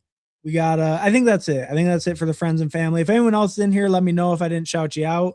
AZ Mountain Man might be in the chat. I think he's been in the chat before, but I'm not sure. Yeah, a couple friends and family got in, so always good to see that. Stone Cold Steve EV, that's kind of a fire name. I like that quite a bit. The guy at 1, Stone Cold Steve EV, that's a fire name. I love that. Yeah, good to see some friends and family in here. We got the 9 pick. We'll probably be looking at maybe we get some more CD Lamb. I only have just under 5%. Like I said, my exposures aren't totally right, unfortunately. But yeah, I mean, we don't have too much CD Lamb, so I wouldn't mind getting a little bit more, to be honest with you. That wouldn't be too bad. It's tough. It's tough because with CD Lamb, I do like Justin Jefferson more than him in a vacuum. It's just that do I really do I want to go so heavy on Justin Jefferson over CD Lamb, right? Like, do I really want to go that much more on Justin Jefferson? And I don't know. It's tough to say. It's tough to say, to be honest, if I do want to go that much more on Jefferson, because Lamb does have that single week high upside, right? And it's just in this format, like obviously a single week can totally be what you like. A single week can define the season. If week 15 CD Lamb goes off and drops 30, I'm gonna feel terrible that I had like 4%. So that's kind of the scary part with Lamb. That's one thing I'm kind of considering, like, how heavy do I want to be on Jefferson over him? Probably not that heavy. The exposures aren't totally right. They're still updating, unfortunately. But we're gonna get some CD Lamb. Even though I said overall I do prefer Jefferson, I prefer James Cook, I prefer Genty all over Lamb. In my portfolio for my exposures, we're gonna get a little bit more Lamb. This is best ball. Lamb can kill me if I don't pick him. We're gonna get some more CD Lamb, I think. I think that's the move. So yeah, we'll get a little bit more going. Hal 9000 TK at 7. Please roast my team after draft. Love the best ball streams. Oh yeah, of course, Hal. Of course. Hey, and thanks for stopping by, bro. Appreciate it. Appreciate it.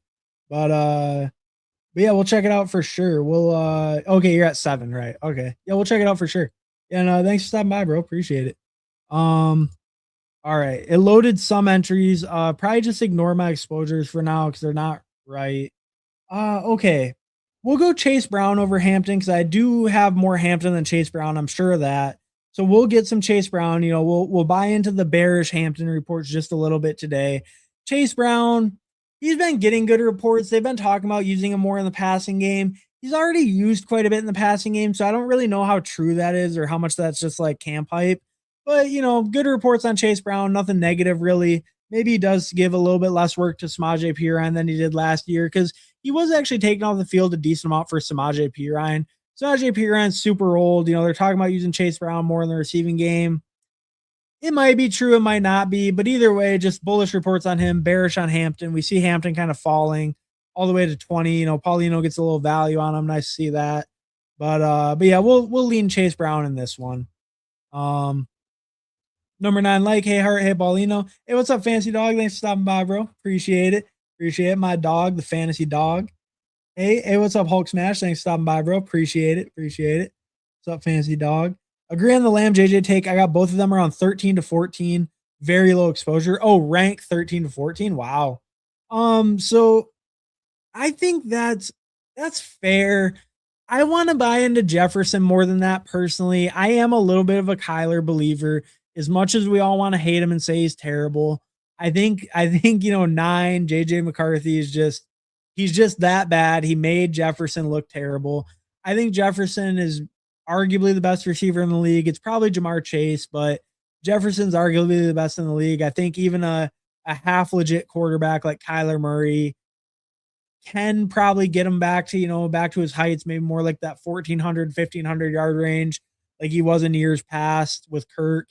Um, yeah, I'm willing to buy in on Jefferson a little bit more than you, Fantasy Dog, but I think it's fair. If you're a little bit of a Kyler hater, I don't think you're crazy at all for being lower on Jefferson. I do not think that's crazy at all to be lower on Jefferson. Okay, Kyler believer. Yeah, exactly. I'm a Kyler believer. So if you're not a Kyler believer, I think that's actually a pretty fair take. Yeah, I think it's pretty fair if you're not a Kyler believer. But I personally, you know, I don't think Kyler's that great of a quarterback. Like, don't get me wrong. I think he's better in fantasy than he is in real life because of the rushing. But like, I just think JJ, it's not even as much a Kyler believer. I am just maybe the biggest JJ McCarthy hater. I thought he sucked at Michigan. I thought he sucked when he came out in the NFL draft. I never even like, I remember just saying, like, I don't know, talking to my dad, my brother, like, 'cause we all play fantasy football. It's just like, how is this guy a first round pick? He's terrible. He's just so terrible. And it's like, how is he a first round pick? Blake Corum carried this bum. His defense carried him. And then it's like we see him in the NFL and he's absolutely horrible, right? So it's just it's so easy for me to buy in on Kyler because I think JJ McCarthy's just an absolute bum. And I've just always thought that. When he was a rookie, when he was coming in, I've always thought he's just an absolute bum. That's a good price on Trey McBride. I did have less. I had like 3%. I'm still Olave over Trey McBride though. And I think I've already kind of got different enough. Like I'm already picking guys I don't pick much. I don't want to make a whole team of guys I just don't pick. If I already am a little bit lower on Chase Brown, I'm a little bit lower on CD Lamb. I want to start pairing it with guys I pick a lot because I want to pair it with bets I make a lot, right? And Olave is a bet I make a lot. I like Olave a ton. I like the Saints offense. I think they're super high pace of play. Kellen Moore is always super high pace of play everywhere he's gone. He was last year on the Saints as well. They're going to be super high volume, a super high volume offense, probably top 5 in the league. Kellen Moore is often top 5, top 3 in the league in pace of play. But yeah, and we saw Olave truly break out. We saw him kind of get over that touchdown bug, right? He hadn't really done great in the touchdown department previous years. We see him spike last year for 9. But, you know, target volume goes way up with Kellen Moore getting there. Tyler Shuck didn't even play half the year. I think a full off season was Shuck there in that system. I'm a Shuck believer. If you're a little bit less of a Shuck believer, I could see being a little bit lower on Olave. But I still think with the system, with him being the clear alpha, it's still just a good setup for Olave. I really like it for him. Josh Allen or Tet are my two choices. I like them. It's a good price on Josh Allen. It's a good price. I'm underweight. Let's get some Josh Allen. This is a good price. I don't pick a ton of Josh Allen. I'm a little bit underweight. I don't love him in the third round. I think that I just think the delta between him and like Lamar, Jaden Daniels, Drake May, who I also like all three of those quarterbacks a ton. I think the gap is a little bit too big, but on a faller when he gets into the fourth round, I'm willing to scoop it a little bit because Josh Allen is the QB1. He's the most consistent QB in the NFL. He has not finished worse than QB2 in 7 years. He's been a top 2 QB for 7 years in a row without fail. So it's like it's hard to pass up on him, but the premium you pay for him is a little steep, but it, it makes sense. It makes sense he costs a premium because he never gets hurt. Those other guys, do like Lamar and Jaden. Drake May's a little bit less proven because he's only really shown it 1 year. Josh Allen's ultra consistent, ultra healthy, so it makes sense he costs a premium. It's just a little steep, but I do want to get some exposure. He could absolutely nuke in any of the playoff weeks and be the guy you need. He could drop a 50. That's in his range of outcomes for sure. And I think a 40 plus is almost more expected than not at some point in the season, right? And it's just the past couple of years, Josh Allen hasn't hit a major spike in the playoff weeks, but he's hit those 40 plus point games that just happen to be in the regular season or, weeks 1 through 14.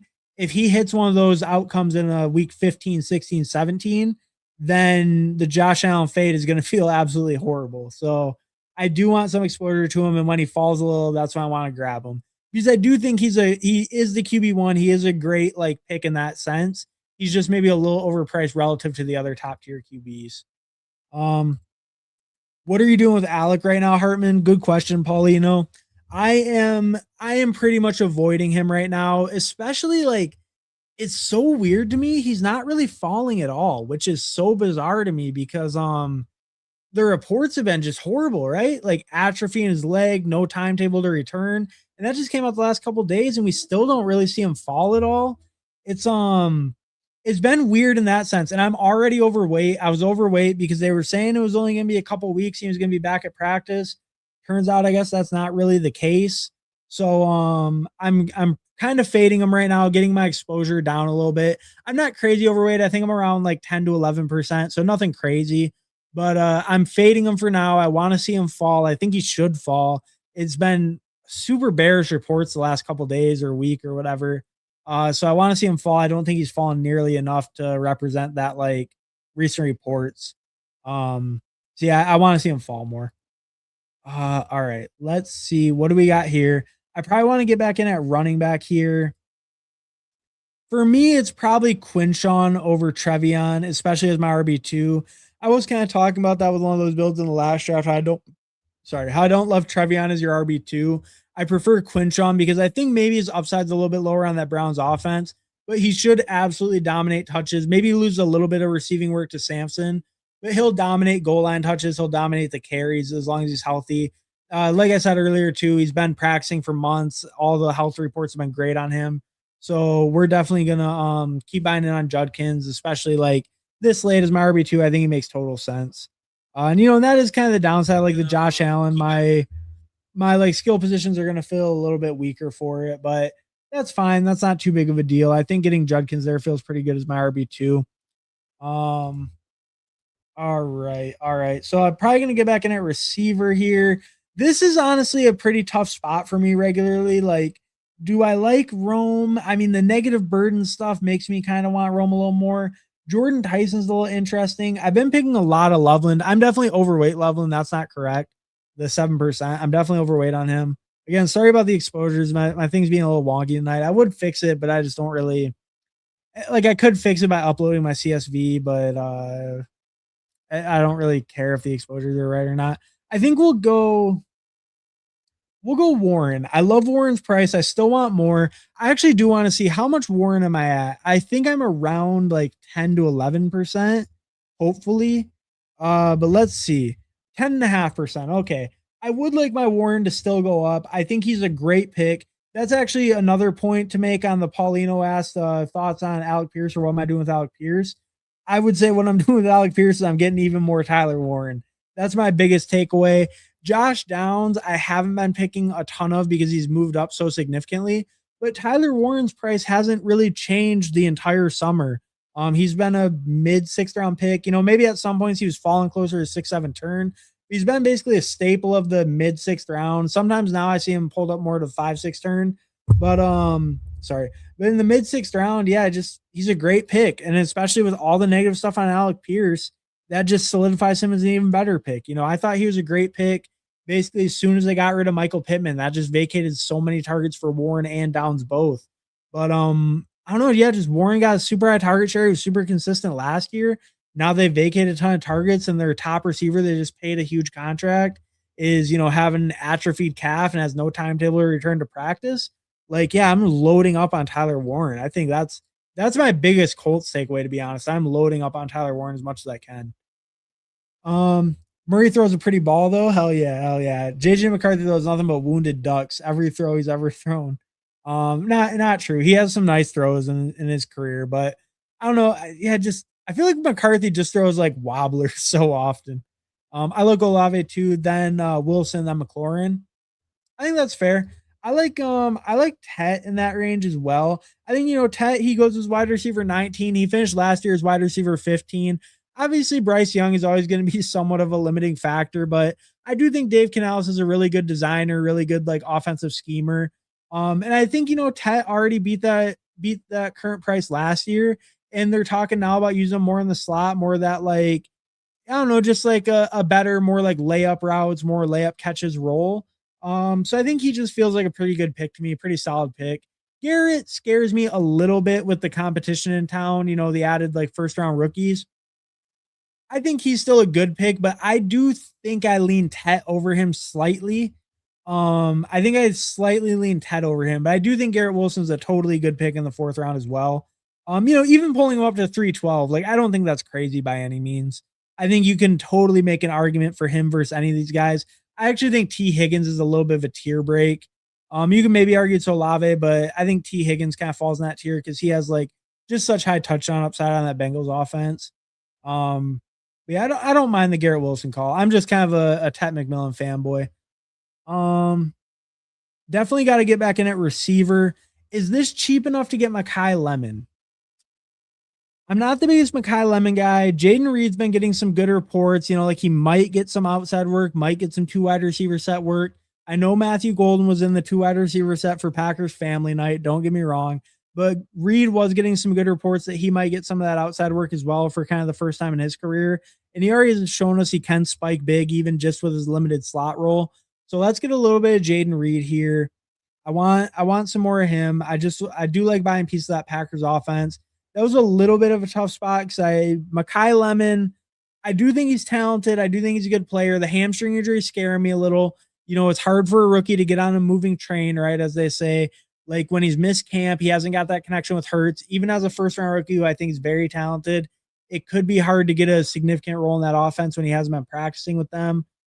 So I do want to let him drop a little bit more. And, it sounds like the hamstring is going to keep him out for still a little while. So we might see his price continue to fall. If I get him back, I probably will pick him in the 8th round here. But it'd be fine if he goes, wow, Diggs, the price of the brick on Diggs always moving up, 86. And we can see, or we'll make this pick real quick and then we'll look at it. I will not pick Alec Pierce here, but as you can see, I am overweight on him. Do I want Lemon? Let's get Lemon here. I think it's enough of a fall. We're getting that's 12 picks past ADP in this round. I think that's a pretty good price, right? He usually goes closer to the 6, 7 turn. We get him all the way in the kind of middle of the 8th, a little bit earlier in the 8th. I think that feels pretty good overall. That feels like a pretty reasonable price for Lemon. I think I feel good getting him there. That feels good enough to me to get him there. Yeah, that feels like enough of a fall. We might see him fall a little bit further, but that feels like a price where I'm comfortable. And I think too, when we look at the other receivers, like a lot of times in that spot, like if Godwin was available, or let me go to the board view, that'll be easier. Sorry. Like if Godwin was available, if Addison was available, if Sutton was available, maybe I would have considered any of those guys over Lemon still. But with those receivers who usually go after him getting kind of pulled up, I think that kind of made me want Lemon. Like I said, I don't really want to get more Pierce right now unless he like falls huge or something. But I don't really want to get more Pierce. and he was kind of the only other receiver in that range that was available. So that kind of made Lemon like the kind of obvious pick to me in this build. And it was enough of a fall. Um, 1 second, let me. We got the ASMR. We got the Coke Zero sugar. You know, the nectar of the gods, as they call it.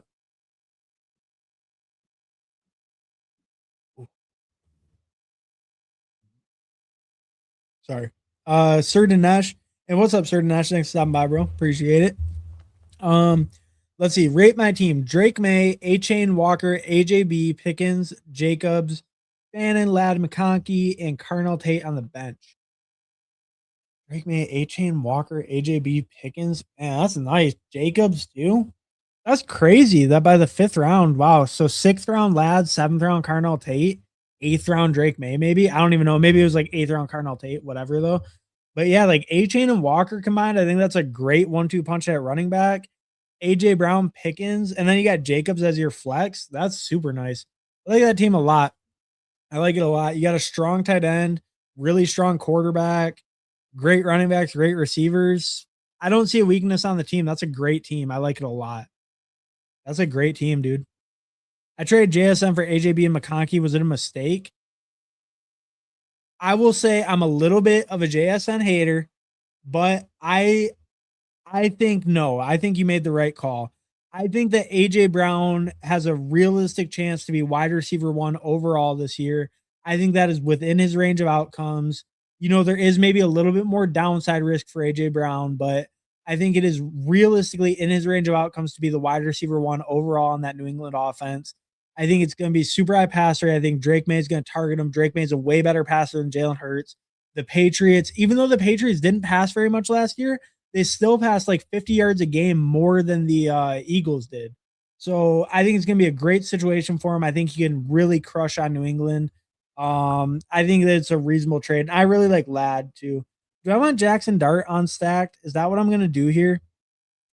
I think it will be because I can't decide on anything else. Rashad White, we'll get some Rashad White. I was kind of saying I want a little bit more now that Laramie Tunsil's out. I think that could get him on the field a little bit more as a pass protector. I don't know if I love that pick. That was a little bit of a panic pick, to be honest. I kind of didn't want to do the naked dart twice in a row since I just did it in the last draft. Tight end would have been interesting, but I already have Warren. Kind of a weird spot where there were no real like running backs I like, no real receivers I liked. Kind of a weird spot for me there. I'll probably come back and go receiver with my next pick. Maybe like Jacoby or Wandale. Romeo. Oh, I would have liked Romeo a lot. I like Romeo a ton. I really want some more Romeo. I'm already overweight on Romeo Dobbs. I have like 13%, but I would actually like even a bigger bag of him. It sounded really good. Like he might play out of the slot. And I really do want a piece of that Patriots offense. But yeah, I don't think that's a mistake. I think McConkey is kind of the wild card that'll determine it. Because I think he has big upside, but he does have some downside risk, right? I think he'll be the number 1 receiver in the McDaniel offense, and he's gonna like really crush this year. But or has the potential to really crush, but should outperform his ADP in general. But I think AJ Brown has ultra high upside on the Patriots offense. I think he could very realistically be number 1 overall receiver. I think it's really possible. Hartman talking to us. We need to listen. Did I hear 50 burger? I think for Josh Allen, it's realistic. I mean, last year when he played the Ravens, I believe it was, he really, really crushed that game. Man, that's a really good price on Dart. Oh, that's a really good price. Do I want Wandale over Dart? We'll do a little roulette with it. Okay, we got Wandale. That's fine.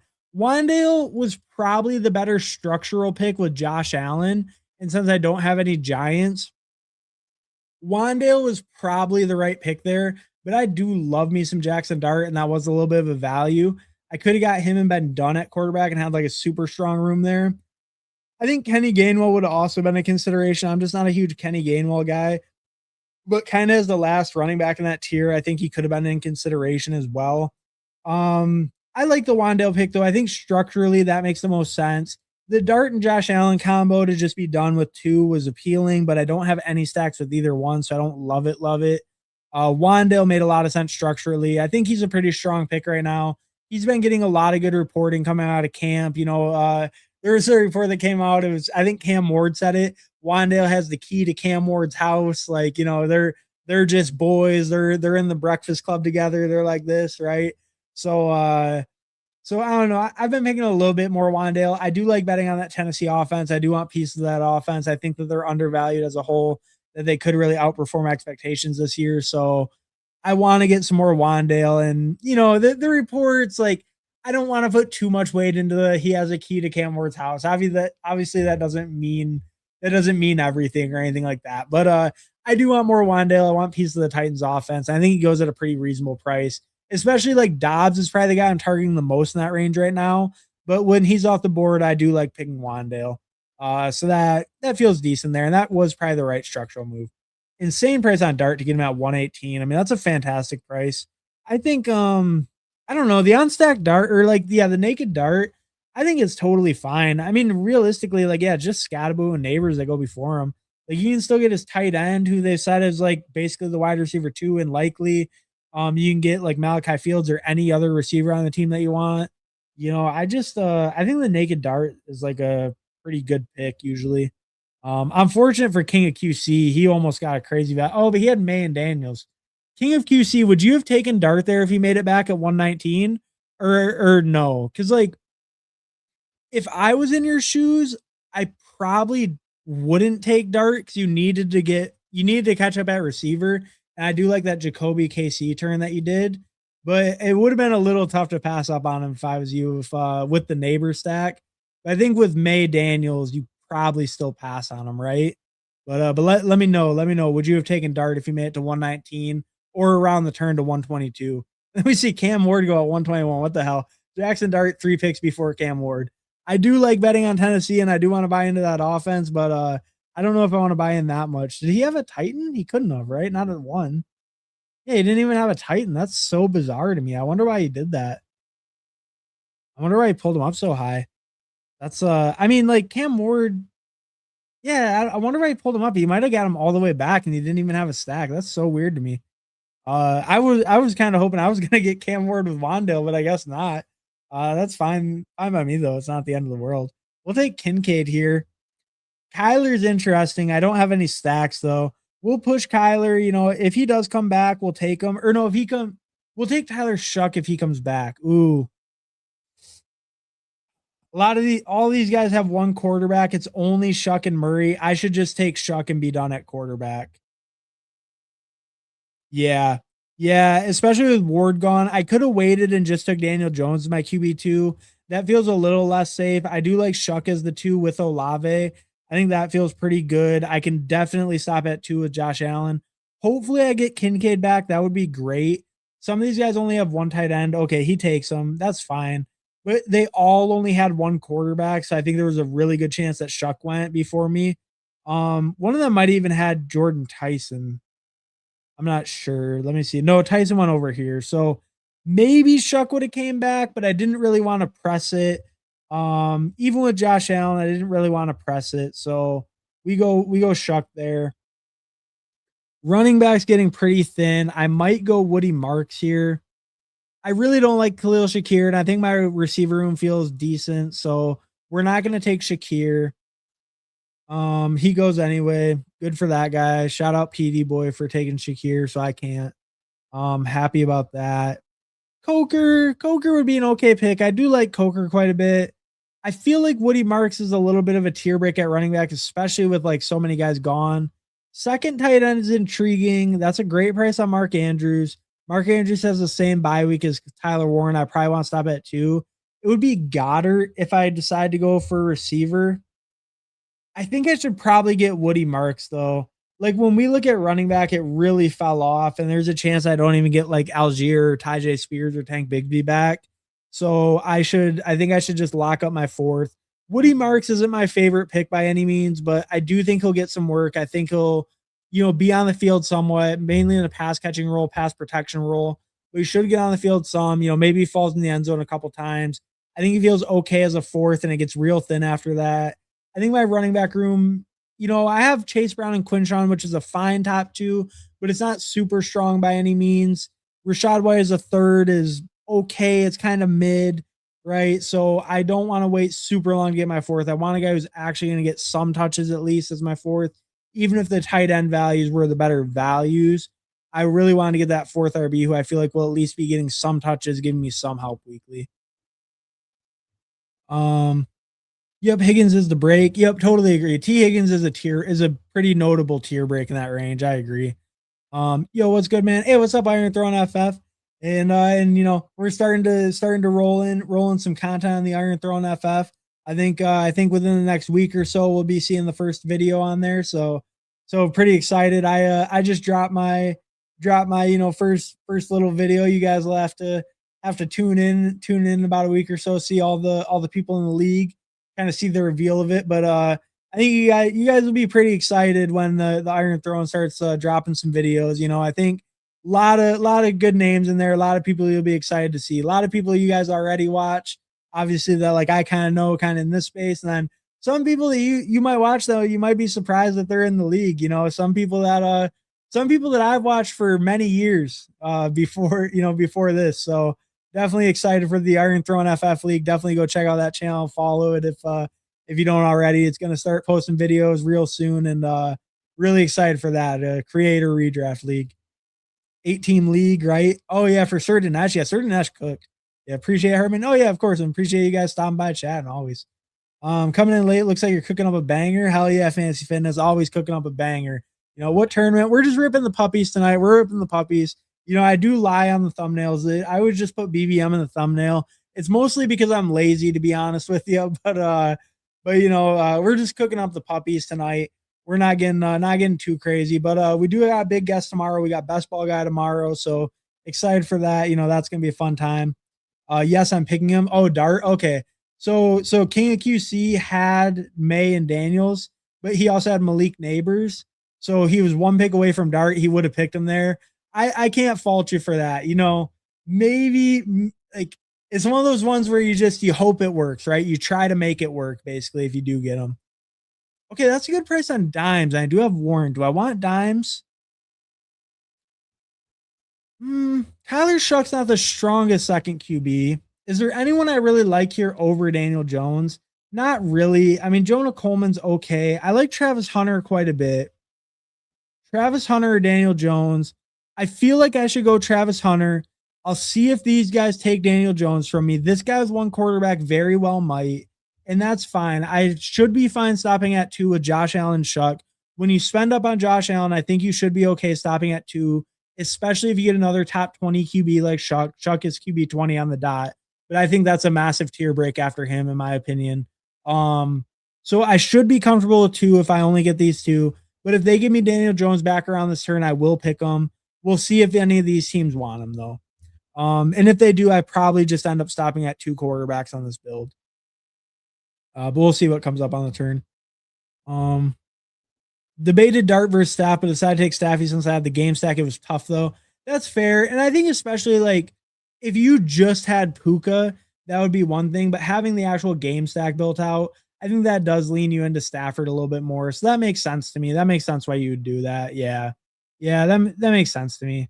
So yeah, I think that's fair. When you have your team kind of built around that, you're built around that game, you're built around that kind of being the thing that works out. It makes sense to pick Stafford there for sure. Even if Dart is maybe like a little bit better in a vacuum, but you had the stack, especially with your first round pick. It's not even Devontae, it's with Puka. So, your team is heavily relying on the Rams succeeding. I think it makes total sense that you grabbed Stafford there over Dart.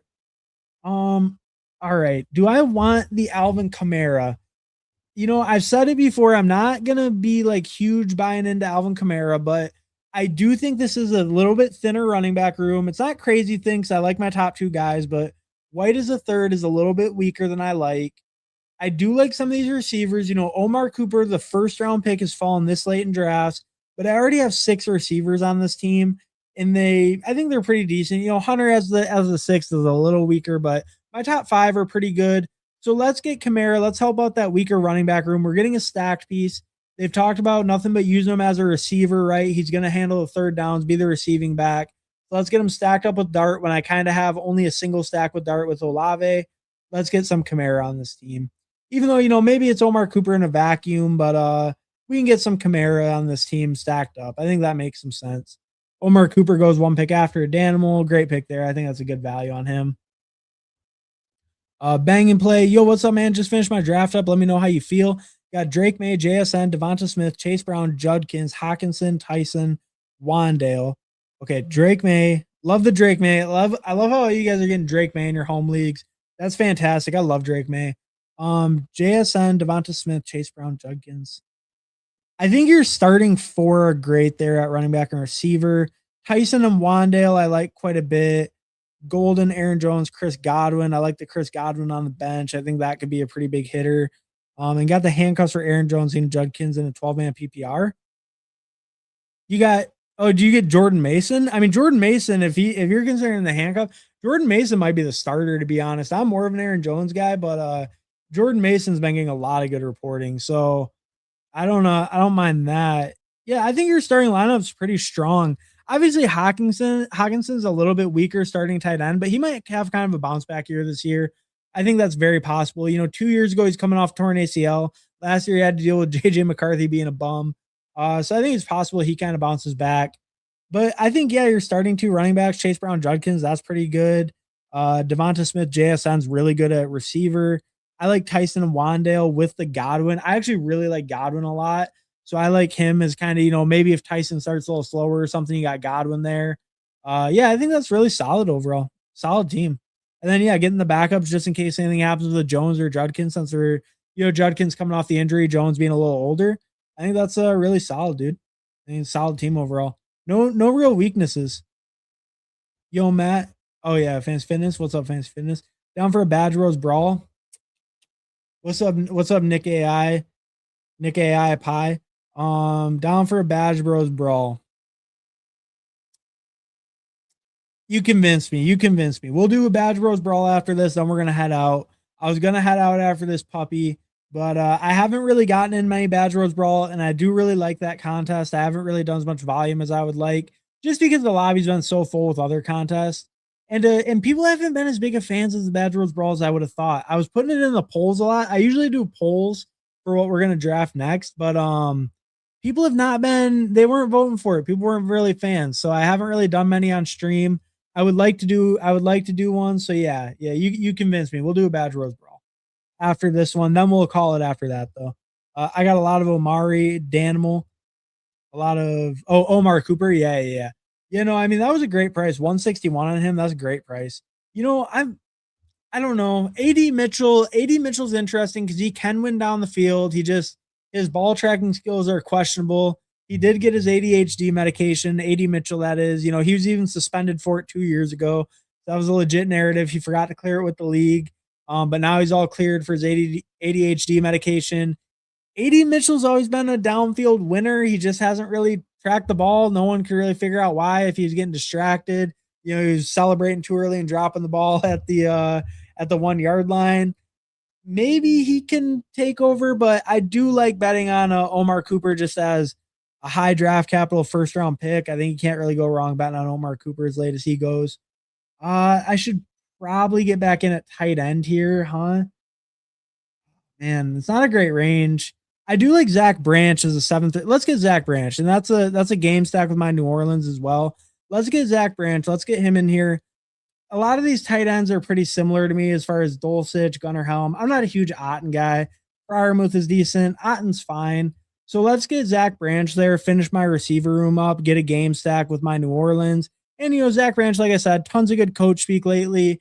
Sounds like he's the favorite for that wide receiver 2 role. I think the other wide receiver 2 options on that team are very weak competition. So yeah, let's get some Zach Branch here. It's all sounding pretty good on him. And it's a game stack. We got Tyler Warren. We got an elite tight end. So we can really push on that second tight end. I'm not super worried about it. I think all these guys are totally viable. They're full-time starters, should get a decent amount of routes. So, yeah, I think they all feel pretty good. Would I be interested in Aaron Rodgers at all as a third quarterback? Probably not. I mean, it would be fine. It would be fine to have him in there, but I think I'm okay. I don't have any stacks. I don't have anything built out with it. I guess I do technically have like the bring back with Wandale, but I don't have any stacks. I could technically grab like Rodgers and then probably get like Jeremy back or something, kind of stack it out that way. But I think I'm gonna roll with the Josh Allen and Shuck. You know, I spent all that high capital on Josh Allen. I gotta believe in him. Let's stop with two QBs and let's just go with Josh Allen and Shuck. Last tight end. I want to go tight end, right? Yeah, I should go tight end here. Let's get the game stack with Dulcich. You know, why not? He's my lowest owned out of these three. Let's get the week 17 game stack with Buffalo. I think that's fine. I think all these guys are, you know, viable. So let's just get Dulcich. Kind of weak competition on his team as a whole for targets. Let's get him as my tight end too. If one of those other decent ones falls to me, I might get a third tight end on this team, but I'm not really going to force it if it's like kind of more mediocre guys, or if there's, you know, just no one else I like, maybe I get a third tight end, but I'm definitely not going to force it. I'm comfortable stopping at Warren and Dulcich, even if he's kind of a weaker second tight end. And just kind of leaning more into the Tyler Warren being like closer to that elite tight end up top. So, yeah, I think that feels fine. So right now, you know, for the audio listeners, when we only have 2 rounds left, you know, not the best about that. Sorry. But we have a 2-5-7-2 going. We have Josh Allen, Tyler Shuck. Probably going to be stopping with those 2 QBs. Feel comfortable with that. Chase Brown, Quinshawn, Rashad White, Woody Marks, Alvin Kamara. I would probably like one more running back on this build, but that would be okay to stop at 5. But I would probably like one more just dart throw.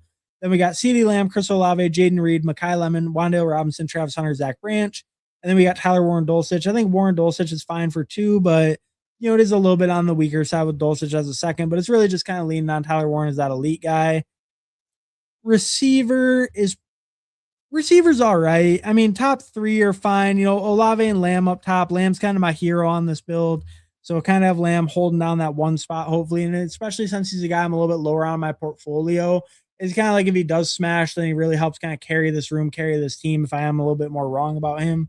Olave I love as a 2. Reed is a 3 and Lemon as a 4. You know, maybe my floor is a little risky there, but that's why I really like Wan'Dale as the 5. I feel like Reed and Lemon might be kind of up and down as the year goes, or Lemon might really start slow. But Wan'Dale, I feel like really fits good as the 5 on that build. So that feels pretty good there. And then just some upside swings on Hunter and Branch. You know, and hopefully Wan'Dale is just helping with that floor in case Lemon's a little slow, or Reed will probably be a little inconsistent just in general with the kind of player he is. So I think receiver feels okay. I could go like 2-6-8-2. 2-6-8-2 would be pretty viable. That would be pretty good build probably.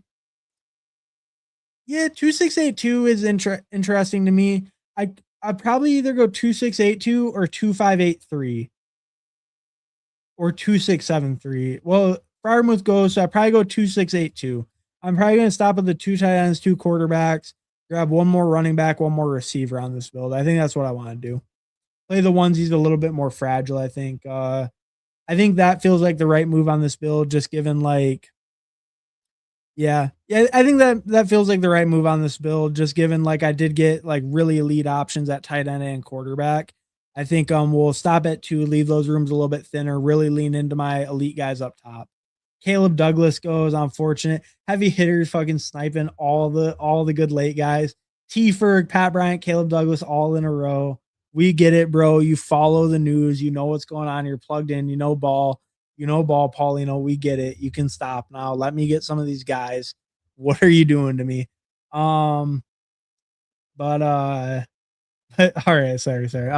Let's get I mean, I like Jeremy a ton. I think Jeremy's fallen to the 18th, and I think it's kind of crazy because like Jeremy was a 2nd round pick, and like, okay, I get it. Roman Wilson's giving him a hard time in camp. But like, if I'm scared of Roman, if he's getting beat out by Roman Wilson, he didn't deserve to ever get picked anyway.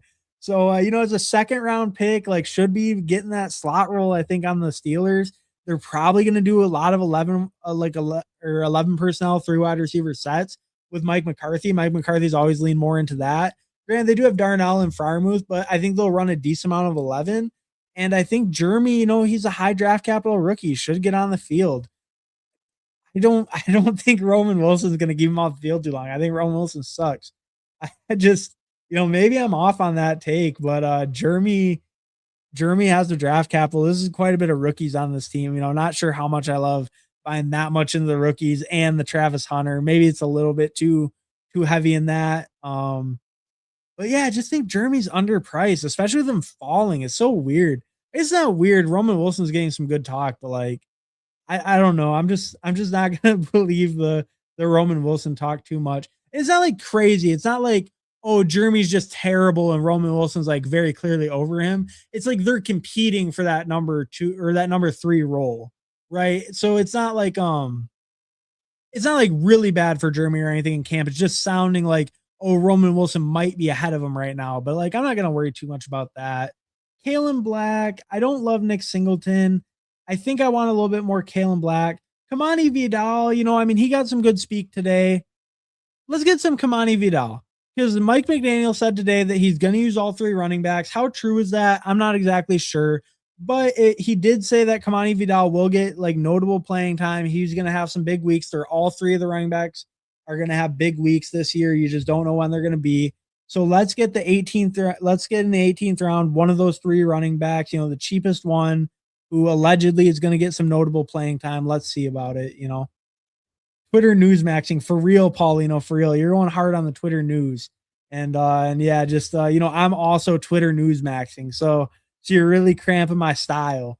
I can't believe you would take Caleb Douglas in the 17th round because I would have 100% grabbed Caleb Douglas here. So you're lucky. You're lucky that you knew to pick him.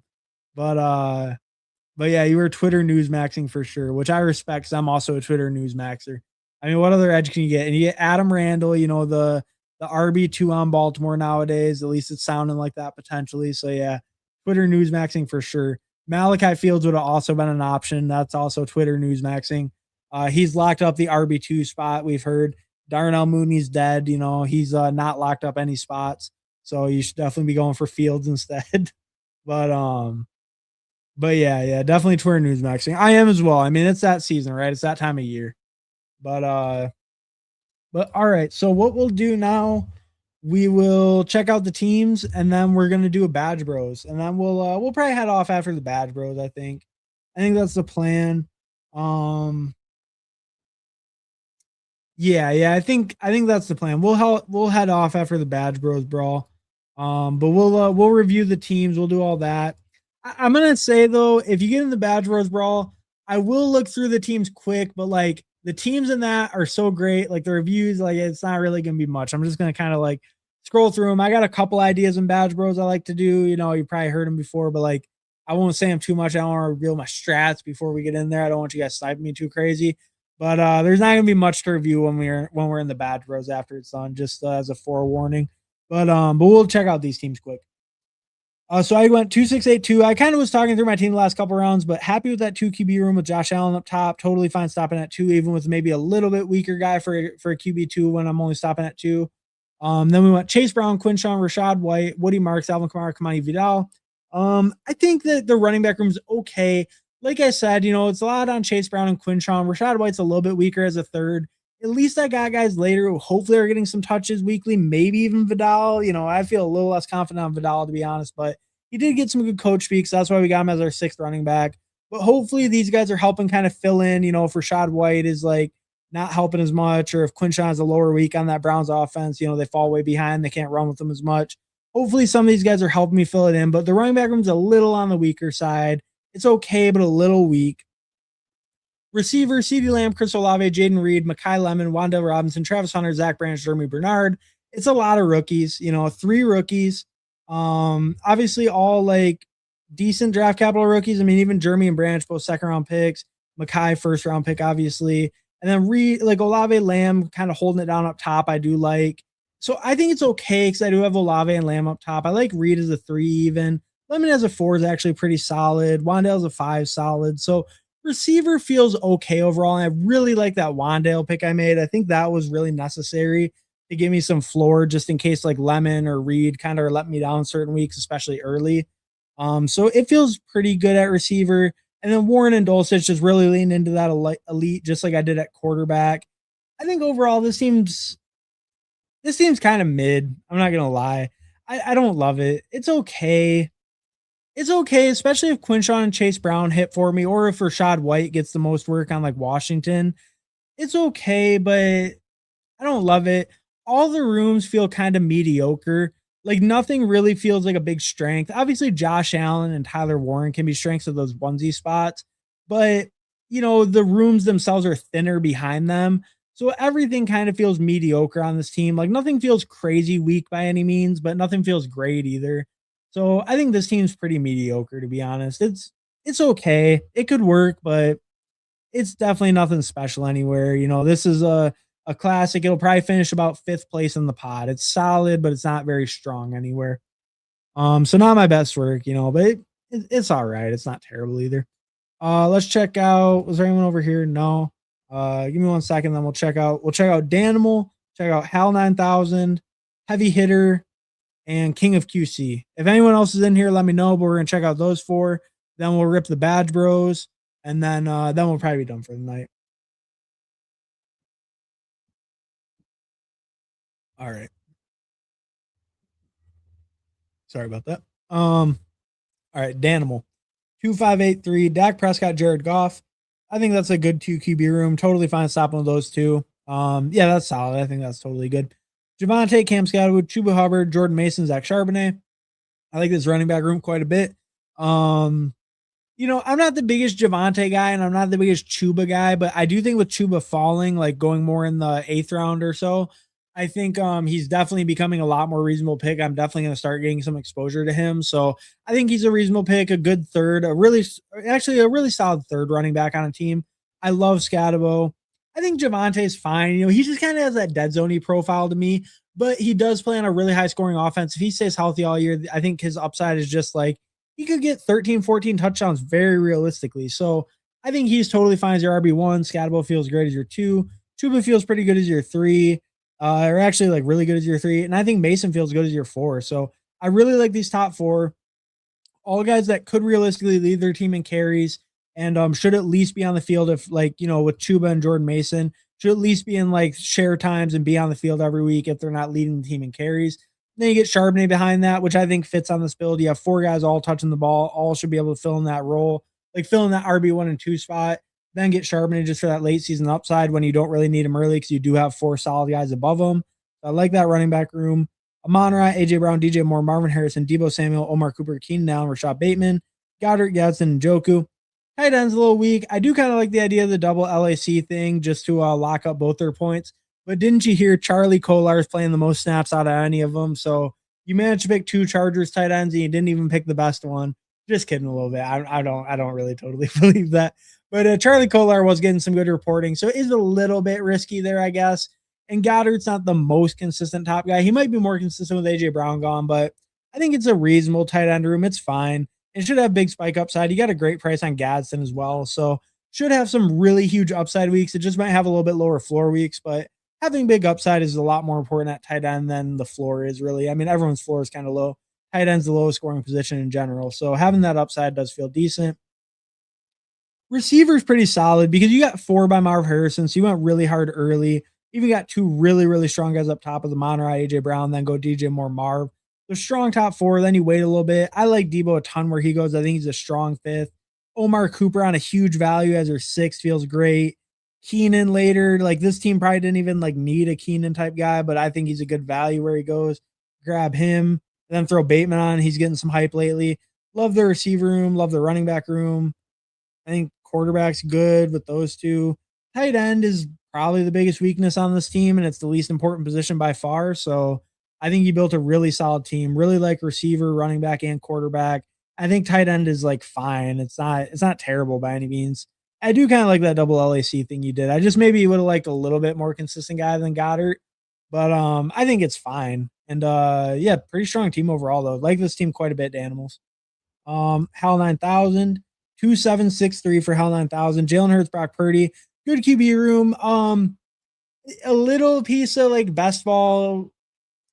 I don't totally believe in this, but I will kind of talk about it just to like kind of get it out there. So Jalen Hurts and Brock Purdy play each other week 17. And that is obviously when the finals are, when the money week is. So like in theory in best ball, since you went with 2 quarterbacks from the same game, if that game does poorly, even if you make it to the finals week, your team will probably not cash for much, right? So you don't have any outs other than one game, the Philly SF game. So I think that is totally fine to build like that, and that is totally reasonable. That is something to consider. That is something that, like, with a big portfolio, you would want to consider. you don't generally stack quarterbacks, you stack other pieces of the teams. Um, because it just gives you less outs with the quarterbacks, right? Unless that game totally blows up and it's one of the high scoring games of the week, then like your team's kind of dead to make the really big bucks in the finals, right? If that Philly SF game doesn't go off. So just something to kind of like mention, but it is totally fine to do. I would like it's not like really bad to do it or something. It's just something worth mentioning. And then you go CMC, Ramondre, Blake Corum, Keaton Mitchell, Tank Bigsby, Marshawn Lloyd, Sean Tucker. I didn't need like the Sean Tucker. Could even pass on Marshawn Lloyd if you want, since you do have some stronger guys up top. But I think like 6 is reasonable. You probably didn't need the 7th, but let's look at the receivers. Drake London, Jalen Waddle, Mike Evans, Devontae Adams, AD Mitchell, Antonio Williams, Kyle Pitts, Jake Ferguson, Eli Stowers. Tight end's good. Receiver is going to be a little bit weaker than I would like personally. I do like you got 4 straight to start, so obviously you got a very strong top 4. AD Mitchell and Antonio Williams as your 5 and 6. It's a little on the lighter side, especially with going with like 2 kind of older guys. Because let's remember in a best ball lineup, you only need to start 2 running backs every week. You need 3 receivers every week, right? It's a 2 running back, 3 receiver, 1 flex. So I think personally, I would have put Sean Tucker definitely or Marshawn Lloyd, one of these 2 running backs. I would have definitely put at wide receiver on this build, 100%. But I think the receiver room is just a little bit thinner. But if your top guys all stay healthy, it can definitely be viable because I think there are very strong picks. There just maybe is a little bit increased injury risk with Mike Evans and Devontae Adams, but it can definitely get by and it can definitely work. But I would have preferred definitely a 7th receiver over a 7th running back, especially since I think your first 3 are actually like pretty good for a top 3 running backs. And then I even like Keaton as a 4th, getting a lot of good reporting. I think Bigsby's actually good as a 5th. I think you can even argue you could have stopped at Bigsby and put both Lloyd and Tucker at receiver. But I think if you would have just switched Tucker to receiver, the team overall would feel a little bit better capital wise. I think it's an okay team, but you really need to rely on these top 4 receivers to hit, or you need a big breakout out of AD Mitchell, Antonio Williams. Oh, and I will tell you as well, Antonio Williams is falling quite a bit since Stephon Diggs signed. Antonio Williams was probably headed to like the 18th round. I think he goes late enough. If you have high conviction on him, I'm not going to tell you don't pick Antonio Williams. Like it's fine. He goes super late, but I will say he's moving down right now for sure with Diggs signing in Washington. Yeah, but overall, it's a decent team. I just think I would have put a little bit of that running back capital at receiver overall. But it's decent. It's definitely viable. And especially if all 4 of your top 4 stay healthy and produce all year, I think you can get by with these 6 receivers. You just really are relying heavily on these top 4, I believe. Yeah, okay, yeah, that's okay. Heavy hitter Paulino, 2583, T-Law, Stafford. That's good enough for 2 for sure. I think you're good with those 2. That's fine. Omarion, Bucky Irving, Tony Pollard, Ja'Cory Krusky-Merritt, Adam Randall. I think that's a good 5 RB room. You get 4 who are all could very realistically lead their team in carries. I mean, 3 that are more likely than not to. I think Ja'Cory probably is the odds-on favorite right now at this moment with the recent reporting we've got. And then just Adam Randall, dart throw on him at the end. I think that's a solid 5 RB room right there. Puka, Rashi Rice, Luther Burden, 44. You got the half pick discount. Love to see it. You got to pick Luther Burden at the half pick ADP faller. Brian Thomas as your 4th is really strong. Jaden Higgins as your 5th is good. I like Boston a lot. Bryant Douglas, big risers at the end. Love this receiver room. This is a very strong receiver room. Love that. Brenton Strange, Dalton Schultz, Terrence Ferguson. Love the tight end room too. Three picks that I love. I haven't picked quite as much Terrence Ferguson as the big time slaps out there, but Brenton Strange and Dalton Schultz are both like 2 of my 3 highest owned tight ends. And Terrence Ferguson, I think, is also a great pick, a high upside pick. And I think he fits really good with those guys. I think it's a really strong team overall. I guess the only thing that's a little thinner is that quarterback room, with old man Stafford. I think T-Law is a really solid quarterback where he goes. I think Stafford is really solid where he goes, but maybe just a little bit more fragile there, only having a guy who's dealt with some injuries with Stafford, stuff like that. But I think that's totally fine, totally viable with those 2. Like it's strong enough. They just need to stay healthy. But yeah, and then you got some of that Jacksonville stacking, obviously, with the Strange and BTJ. I think it's a really strong team, Paulino. I like this team a lot. I don't think you really have any weaknesses. I actually think receiver feels really strong. Tight end feels good. I like I love these tight end rooms where you go so late, your first tight ends pick 140, and it's a tight end room that feels totally good, like all 3 guys I like. So, I think this team feels great. Really like that team, Paulino. And then we got 2583 from King of QC, Drake May, Jaden Daniels. So crazy strong quarterback room, ultra strong. Were they were unstacked, right? But you just got value. Yeah, okay. So you get Hunter Henry, you get Troy Franklin for the bring back, you got Jacoby for the Jaden bring back. Do you get any Washington? You got Chig. So you stack the tight ends with the quarterbacks. I think that's pretty good. You got some bringbacks at receiver. You got Dobbins even as a bring back as well. I think that's pretty good. Bijan, Jeremiah Love, DeAndre Swift, J.K. Dobbins. So, or yeah, because we just looked at the stacks real quick. But so quarterback super strong. Bijan Love, really solid double anchor. Swift is a fourth, hopefully hitting your flex. I think that's really strong or Swift as a third. I think that's really strong as a third. Dobbins, I think, is a really strong fourth. That feels great. And then just upside swing on Emmett. Yes, that feels really good. I think all guys who are the favorites to lead their team in carries by a wide margin, and then just upside swing on Emmett. That feels great at running back. Malik Neighbors, JMO, Jacoby Myers, Casey Conception, Trey Tucker, Trey Harris, double Trey correlation. Malik Washington, Troy Franklin. Um, it's okay. It's a little on the thinner side. The floor concerns me a little. You know, you got Neighbors coming off the injury.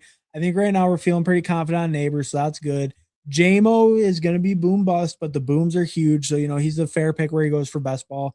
Jacoby helps give you a little bit of that floor. KC's a little scary because he's a rookie. You know, he might not start out running. It sounds like Boston's kind of cooking in camp. KC's dealing with that shoulder injury a little bit right now. He might start a little bit slow. Trey Tucker, Trey Harris, I think are great values where they go. Malik, you know, getting some hype right now. I even got some value on him too. Franklin for that late upside dart throw, some of that game stack stuff. Laporta, Chick Henry is a good tight end room like that quite a bit. I think receiver is definitely the weak point on this team. It's okay with these top 4. And then like I don't mind Tucker as a 5th, but the floor could be pretty scary on this team. You know, you need some stuff to go right for you. Neighbors has to be playing in full. JMO is pretty scary because he can definitely get some really low weeks on that offense. And if KC comes out running though and Neighbors is healthy, I think you're feeling pretty good with this receiver room, but I think you need some stuff to go right for you. I think it's a little bit dangerous for the floor. But the running backs are strong. And you know, and I think part of that is the double elite QB, right? You have to sacrifice somewhere when you go double elite QB. And I think a little bit of that is with the receiver, like floor safety. But if some of these guys hit, at least you got, I think, some guys with some big upside, especially Casey and Neighbors, obviously. So I think it could work out for you. And the rest of the team feels pretty strong. But I think you did pay a little bit at receiver to have that double elite QB and a strong running back room with, you know, double anchor, all that stuff. But I think it's a solid team overall. It definitely could work. But that's just kind of the only concerning spot to me. But it definitely could work out if some of those guys play out right. But all right, I think we got to everyone. We'll catch up with the comments really quick in case I missed anything there, and then we'll hop into a Badge Rose brawl to end it out. What's up, bro, Harmon? Hey, what's up, Gab for Life, Young Moolah? Thanks for stopping by, bro. Appreciate it. We were just on Young Moolah stream the other day, or just yesterday morning. Definitely check him out. GAB Sports. You don't know. Every team is loaded in Badge Rolls. Scroll the fuck down. Yeah, no, I agree. I think there's some other strategies in there I'm gonna try to employ, but yeah, definitely scrolling down, trying to get a little different, especially at the end, is definitely worth it. You know, like there's totally viable picks when you scroll down. I have a couple that I like. So we'll talk about that as we get in there. But yeah, definitely at the end, you need to scroll down. Last year, my advance rate was like 2%. None of my friends do best ball, so I'm excited to hear my team get roasted. I think your team was decent. It was there was a little bit of allocation stuff I think you should work on a little bit, but I think it was decent. It had the bones of a good team. It's just that running back was a little bit heavier than it should have been. Should have put some of that at receiver. That's personally my opinion. In general, best ball strategy, that would be like kind of more of the general strategy to go with. Especially because your early running backs were pretty good. You didn't need all that volume. Thanks for the review. Yeah, my position allocation is typically a problem. Oh yeah, good point on Diggs. I didn't like any late receivers. Oh yeah. I mean, I love Diggs. I love the Diggs price. And like I think you might have pulled him up a little, but I think that's fine right now. You know, he's definitely moving up. Great value on Burden. Thanks for the review. Of course, Paul, of course. We ain't worried about this Burden injury, as you can see over here. We're not worried about it.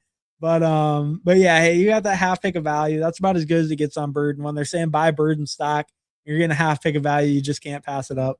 Mr. Smee, dude, I love listening to the way you analyze teams. I agree with a lot of what you say, bro. Hey, I appreciate it, man. I appreciate it. I don't know. That's good to hear. I don't know. Like, I mean, I have the silver badge. I have 5,000. I have over 5,000 drafts in for best ball. So it's like I've done the volume. I've done a lot of drafts. So, you know, I think I think I understand the positional allocation. Like I try to really think too, especially at receiver. I think it's so important to look at like the archetypes of guys that you're taking and what kind of roles they fill on those teams.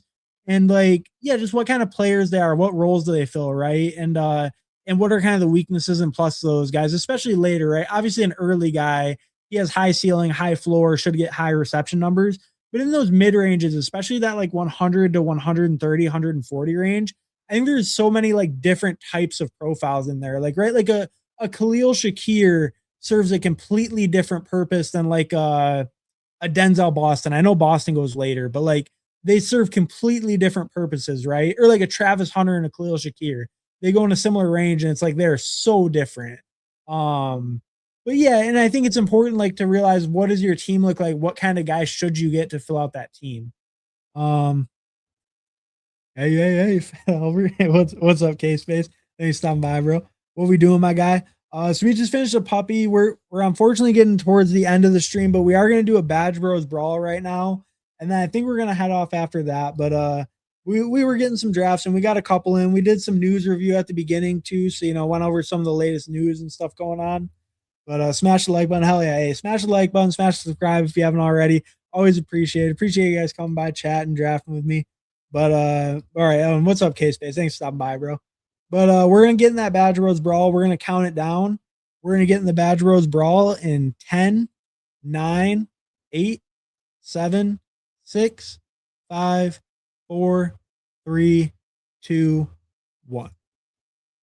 I need to get one of those countdown videos like Nice and Blunt got. So we're waiting for 3 in the Badge Bros. Fan wants to hop in.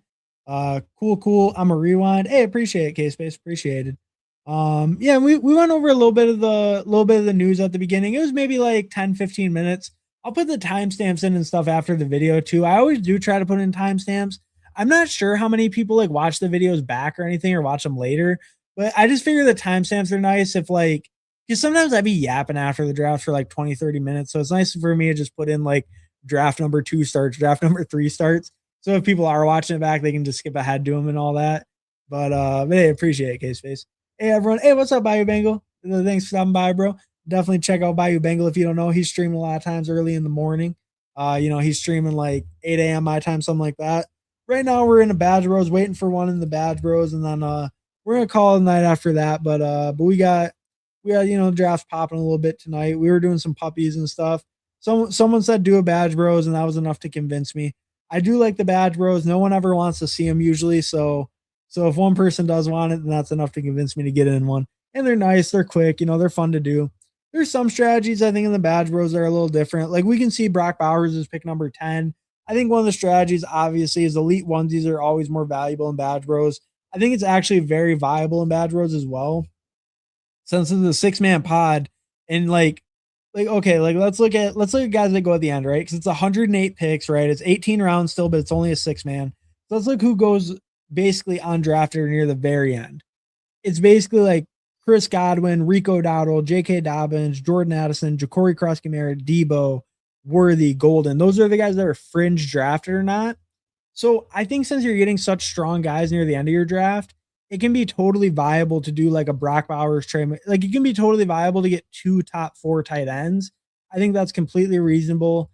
I think it's totally reasonable to go like Josh Allen, like to basically get like 2 top like 5 QBs. I think any of that's reasonable. Kind of go bully at the onesies. I think that can be pretty reasonable in this format. It can be pretty good to do. I think kind of give you an edge just because the skill position players are so deep that you just like, guys that are completely fantasy viable end up not even getting drafted. So it totally makes sense to just really put in like extra weight at the onesies, in my opinion. Yeah, I think that feels good. I think it totally makes sense. Still waiting on one in the Badge Bros.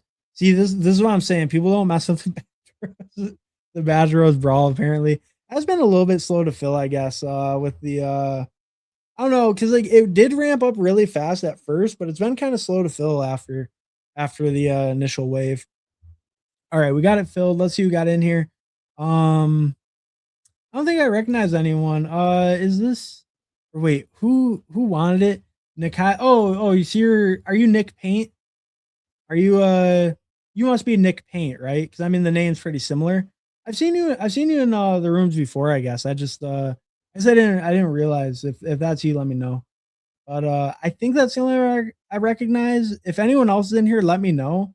But I don't feel like Bash Barty I've seen before, but that might just be because he drafts a lot. I mean, he has an Emerald badge. That's Emerald badge is like 20K drafts or something. So I might just seen him in some lobbies.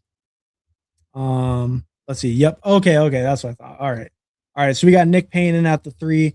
I'm at the 5. See that's what I'm saying though. People do not mess with the badge bros. No one wanted to jump in this one. You saw the people in the puppy. We get in the badge bros, they ain't feeling it, which is fair. You know, it can be a little bit hard to like when all the teams are so great and so strong. It can feel a little bit hard to feel like there's any strategy or any rhyme or reason to it. I think to me the trick is I'm moving up the onesies. I'm willing to go double elite at quarterback or tight end. And then I'm probably moving up running backs over receivers as well. Just because receiver, I feel like is a deeper position. So if I can get really top end running backs, I feel like that's kind of more of an edge than the top end receivers. So yeah, I guess that's pretty much it though.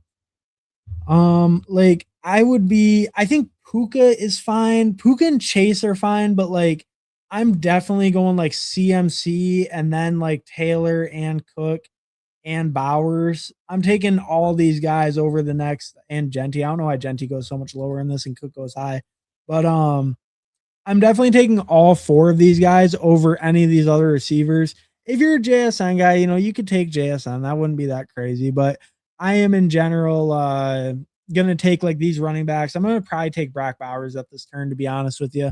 I think the elite tight ends are really significant in this format. Taylor wouldn't be bad either, though. Let's see. James Cook over Taylor is kind of wild. I don't really get that. Um, yeah, I don't really understand that move. I guess I'm probably gonna end up gifting that guy JSN Puka if this guy doesn't take him because I don't think I'm gonna take Puka here or JSN here. I don't think I'm gonna take him over Bowers because I really don't think that's the move. I really don't think these receivers are worth it, like over the elite tight end or the running backs. He goes Bowers in front of me. Damn it. That's unfortunate. That's too bad. I mean, JSN is a little interesting, but not interesting enough. Let's go Jonathan Taylor. Jonathan Taylor, I think, like I said, running backs, I'm going to move them up a little. I think they're a little bit more valuable. I think it's harder to get replacement level running backs that'll hit this production than it is with the receiver rooms. So I'm going to really focus on running backs and onesies early. Unfortunate that Bowers went on the turn. He goes at 7. His ADP is like 10 or 11.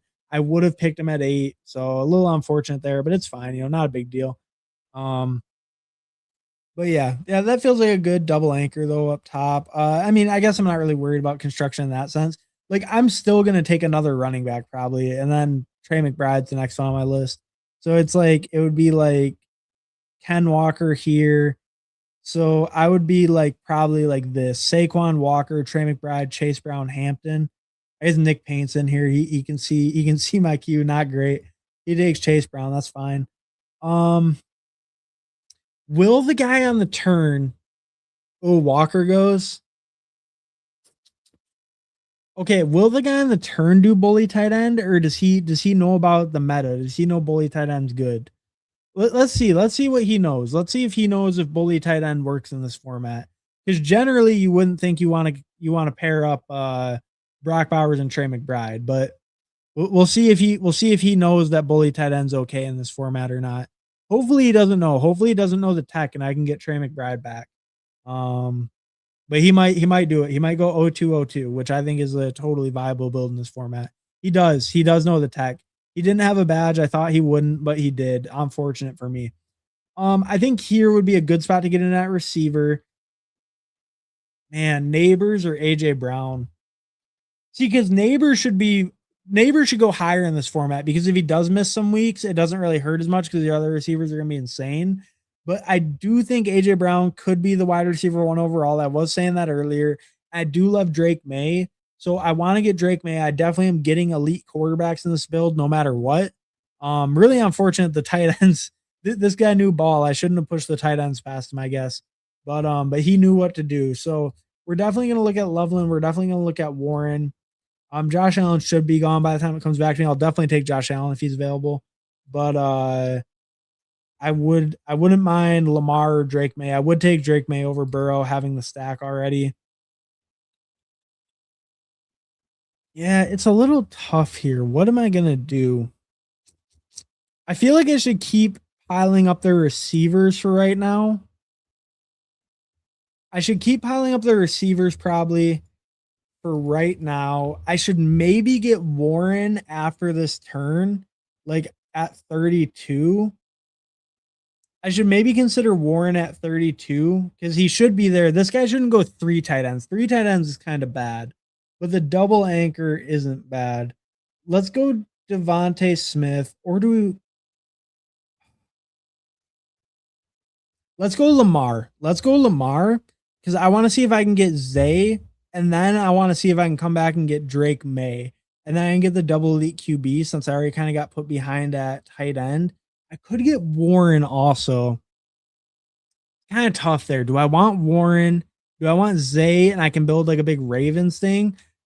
I mean, it's going to be hard for multiple Ravens to hit the lineup, obviously, in this format. I mean, Zay over Rice is a little tough, but I do have the stack.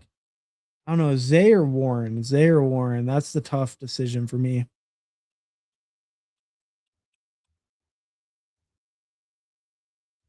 I feel like I was talking up the elite tight ends. I don't totally need Zay Flowers.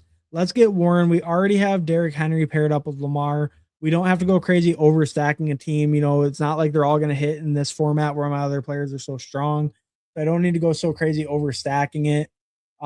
Let's get Tyler Warren. Let's get that elite tight end. I was kind of harping that I think that's very important in this format. I think Tyler Warren is like the end of the elite tight ends. You can argue Kraft is maybe in that tier, but he has significantly more question marks than Tyler Warren does. I mean, Tucker Kraft, he's a yak machine, right?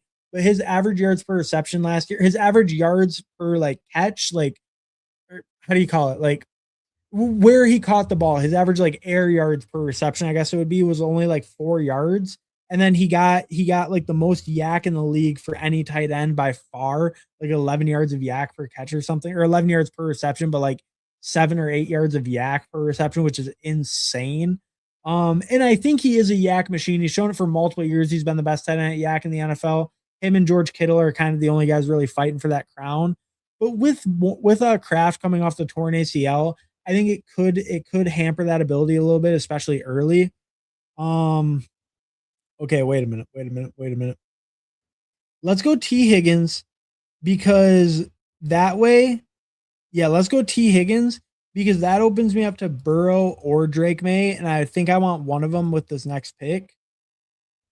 Does anyone else have a quarterback? No, I don't know if this guy will take one, but if he takes one, at least then I can get the other. So that was what I was kind of thinking. It opens me up to either quarterback. I think, do I want Burrow or May? I think I May over Burrow straight up. Can I push it though? Probably not. I don't think the room will let me. Yeah, I don't think the room will let me. Let's just go Drake May. Let's go Drake May with our AJ Brown. I'll probably be done with those two quarterbacks. I might get Daniel Jones in the last round. I actually think Daniel Jones is a really good scroll down in this format. I think he has really high upside, and as an undrafted guy, I like him as a scroll quite a bit. He's almost entirely undrafted, 107.7 ADP in a 108 pick tournament. So I think he's pretty undervalued. I have a lot of like buy into that Colts offense right here, obviously with Warren and Jonathan Taylor. So I think Jones could be a good third. Obviously, the argument is, does he ever hit your lineup over Lamar or May? Maybe not. But he did put up some spikes last year, and the offense was great last year with him running it. So if he's looking fully healthy at camp, like they're saying, he could have those spike weeks. He could be valuable, and he could be a little bit of a differentiator when I am already so bought in on that Colts offense. So that feels fine to me, I think. All right, all right. What else do we like here? I don't mind Terry. I wouldn't mind getting back in at running back. Did Scatabo go? Where'd Scatabo go? What are they doing here? What's going on here? Scatable went at 39. He went before Kyron. These people know ball, huh? What the hell? See, that's the downside of the Badger Rose Brawl. All the people in here know too much damn ball. Taking Scatable over Kyron, like you never see that in a normal draft. I mean, you should. Scatable is better than Kyron. Like, let's be real. But like, man, that's tough. You never see that in the normal drafts. Do I want another quarterback? I could take Jaden too. I could just go dummy with the quarterbacks, give him with Terry. Probably not. Probably not the best idea, to be honest with you. I should get back in at running back. I should get a high upside guy. I should probably get Trevion with my Drake May. That makes sense, right? I mean, Trevion, big pass catcher, high upside guy, maybe a low floor guy, but I think I got floor covered with these three. So let's get Trevion. We have a bunch of old running backs. Let's get a little bit of youth in this room and a high upside guy, right, for later in the year. So I think he feels good in this build. Like, I much prefer Trevion in this build to Quinshon, even though, like, you saw in a different build, I picked Quinshon over Trevion in a normal format, but in this format, I think it's Trevion all day. My running back room's crazy. I need a guy who can actually put up a 30. Quinshon might be that solid, like, 15 every week, and he might have some spikes, but Trevion's probably more likely to put up like a 30 in the outcomes where it does work out for him. So I think I feel better with him in this format than I do with like Quinshon, especially the way I built where I did put so much early at running back. I mean, I had 3 running backs by pick 17, right? So I think it makes sense to get the higher upside guy with like Trevion. And then as we can see, the receiver room, receivers are still going to be really strong. What's available to me, I have like a decent top 3 up here. Okay, let me look at running back. I could just get Bucky and call it good at 5. I don't mind that. I could get Jaden. I mean, fuck it. Yeah, why not? Let's just get Jaden Daniels. 3 quarterbacks, Lamar, Drake May, Jaden Daniels. Might seem a little bit crazy, but I think I should try it. I think it makes sense. I have Terry McLaurin. Let's just get 3 absolute monster quarterbacks. The rest of this room is going to be in hell. I'm going to have them beat by probably 100 points at the end of the year at quarterback when all my guys are averaging 30, combined. I mean, with that quarterback room. Let's do that. Let's really go in on the onesies at quarterback and really try to punch the room there. Kind of like the Bucky pick. Do I like any of the upside on these guys? I like the upside on Bucky more than the late guys, and I think that's a good value on him. Get that as my 5th running back. Be done at running back. We're done there, and then now we pound out receiver and tight end. Both the other tabs are grayed out. I got 6 picks left to get receivers and tight ends. We're probably gonna do most of our scrolling at receiver. We'll probably get. I mean, we could get like a Hunter Henry and Chig, or like either one of them and just stop at 2. That would be fine. That's a little interesting to me. I could do one of those kind of moves. I mean, a lot of these good tight ends are falling. I'm kind of planning on scrolling more at receiver, but we'll see. We'll see how that goes. Kind of what's available, all that.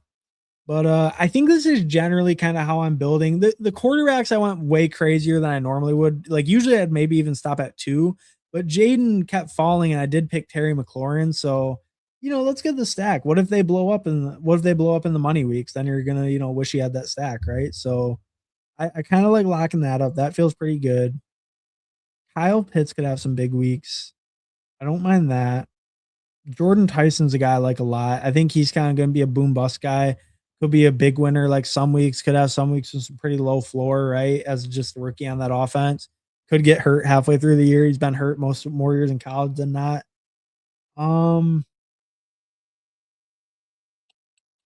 There's a lot of good tight ends available. Let's just get Jordan Tyson. I like him. I think he's the end of a tier at running or at receiver. And I think just he's more a high upside play. I like him in this format. I think he makes sense on this build more than the tight end. I like Marv. I like some of these later receivers too. I do want to scroll some at receiver. Chig is a scroll at tight end. So this pick 14, 15, 16, 17, 18. So I have 5 picks left. Okay, Pitts goes. I probably want Maserati Marv, Mazda Marv over Harold Fannin. Yeah, I think I want to get the receivers. I don't think I really care much about Harold Fannin.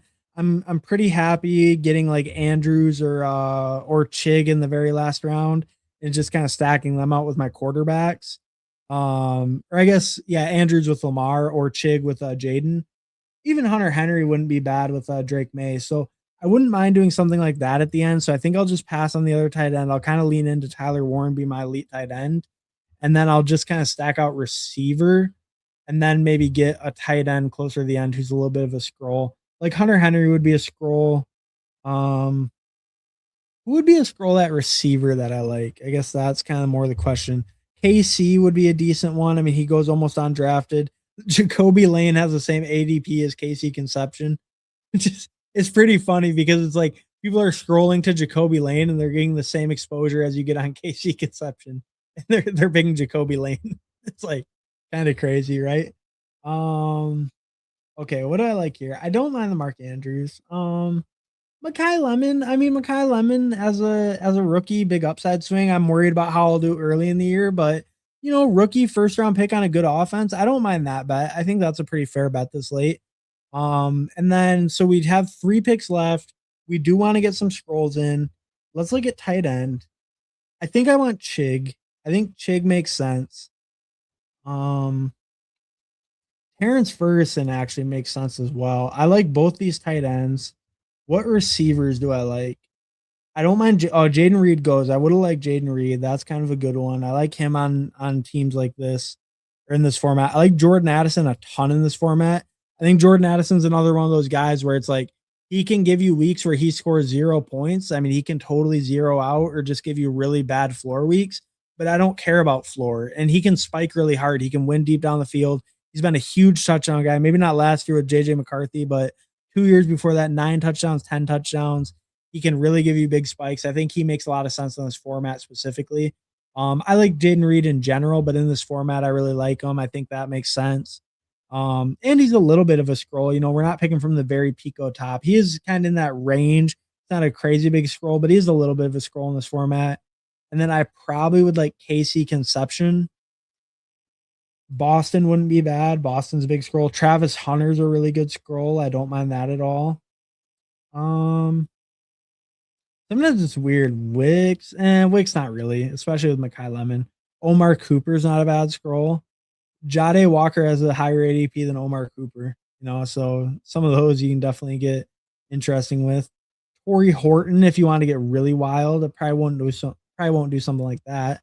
I think Rashid Shaheed is also a really good scroll. He's almost fully undrafted. He could hit big spikes, but he might not, have great floor, but could hit big spikes. I think he's a really good pull up. He's almost fully undrafted. His ADP is 108 on the dot. So, the very last pick of the draft is his ADP. Let's see what this guy does. I might double up at tight end. I might go for some of these receiver scrolls. Terrence Ferguson's kind of an interesting scroll to me, but with Tyler Warren and Chig, that might be good enough at tight end. What other tight ends do we have available? I do think I want Chig with the stack. I think that makes more sense than kind of just trying to scroll a little bit more and get like Juwan or Henry makes sense as well, but I think I like Chig more. Yeah, I think I like Chig more. I just like the upside, the spike week upside. So we'll go with him. And then do I want one of these receivers or do I want Terrence Ferguson? Like Casey Conception is probably the best overall pick, but Terrence Ferguson could really spike for me at tight end. Tyler Warren should kind of have it held down though, but Terrence Ferguson could really spike. He did last year. We see 11 catches for 231 yards, over 20 yards per catch for Terrence Ferguson. And they've talked about using him almost like their pseudo wide receiver 3. So I think it's decent. Overall with this build, I feel decent with how I spent my capital. Obviously, every team's going to look insane, but I would say in general, this is more quarterback capital than I would generally spend, even in this format where I do like bullying the room at quarterback. I would have liked to get another stronger tight end than Chig, but I don't mind it with the one elite, then just kind of take some more a little bit scroll down guys later with Chig and Terrence Ferguson. I think that's fine. And then obviously receiver and running back. Running back, I put a little bit more early capital into. I really like to really hammer out that running back room. I think you see when you do that, like this receiver room still seems totally viable. I think I can pair up spikes with this room. I think that's the thing with the receivers is like they're a lot more inconsistent than running backs, right? Like a good high-end starting running back is always going to get like that 20 plus touches or whatever, like CMC, Taylor, Henry, if they're all healthy, they're going to get those 20 plus touches where receivers are just a lot more volatile by nature. So I think it just makes sense to spend a little bit later capital on them and just push it with volume. And then you can do a little bit lower volume at running back just since your running backs are so good. Like you could realistically even stop at 4 on this build. Maybe not with the double week 13 buy, it wouldn't be totally ideal, but you can stop at 4 with a lot of running back builds and really just get volume at receiver with all quality players. I think that's generally how I like to play it. I would have liked to get a bully tight end, but as you can see, this guy, he got Bowers and McBride. Usually, if I was in this spot, I would not have taken Kyle Pitts. I don't think that's a very good pick for his team at all. I think you just stop at 2 with Bowers and McBride because also the other thing, like the third tight end in theory would be like, oh, well, maybe he can hit my flex. Well, your flex is too strong. If the third tight end's hitting your flex, then your team sucks. So I would in general not take the third tight end if you have Trey McBride, Brock Bowers. But I do like the Trey McBride, Brock Bowers double. I like that a lot. Let's look at Nick Paint. 3582, Burrow, Dak, Dart. So good QB room. You got an elite guy, and then you got some, big upside guys with all those. I mean, you might have the 2 highest pass volume quarterbacks in the NFL. Then you get some rushing upside for Dart. Then you go Chase Brown, Scatabo, Tootin, Quinshawn, Brooks, like that running back room. I mean, obviously it's all going to look strong. You went more with a receiver heavy build. I do think it's interesting. You went double Dallas. You got Cincinnati with Chase. You got the bring back with Zay. So crazy receiver room. Your receiver room might put up 80 points in a week, right? I mean, this is like a crazy receiver room. And then Fan and Andrews, I think, is reasonable as well. So you really kind of built out that Cincinnati Baltimore thing. Really like that quite a bit. You built out the Dallas Giants thing, a lot of big game stacks. That's something maybe I should have looked at a little bit more. I wasn't paying a ton of attention to that. I should have probably looked at it a little bit more, to be honest, but I really like how you did that. You built out the big game stacks with Cincinnati, Baltimore, and Dallas, New York. And, I think those are 2 great games to buy into. So really like how you did that. And, obviously the team looks strong. They all look strong, but I like how you built out those big game stacks. That feels really nice. And those big team correlated bets, right? So that feels pretty nice. All right. So we'll catch up with anything in the chat and then we'll probably be signing off. This draft is so much fun to watch. Hi, you doing one more?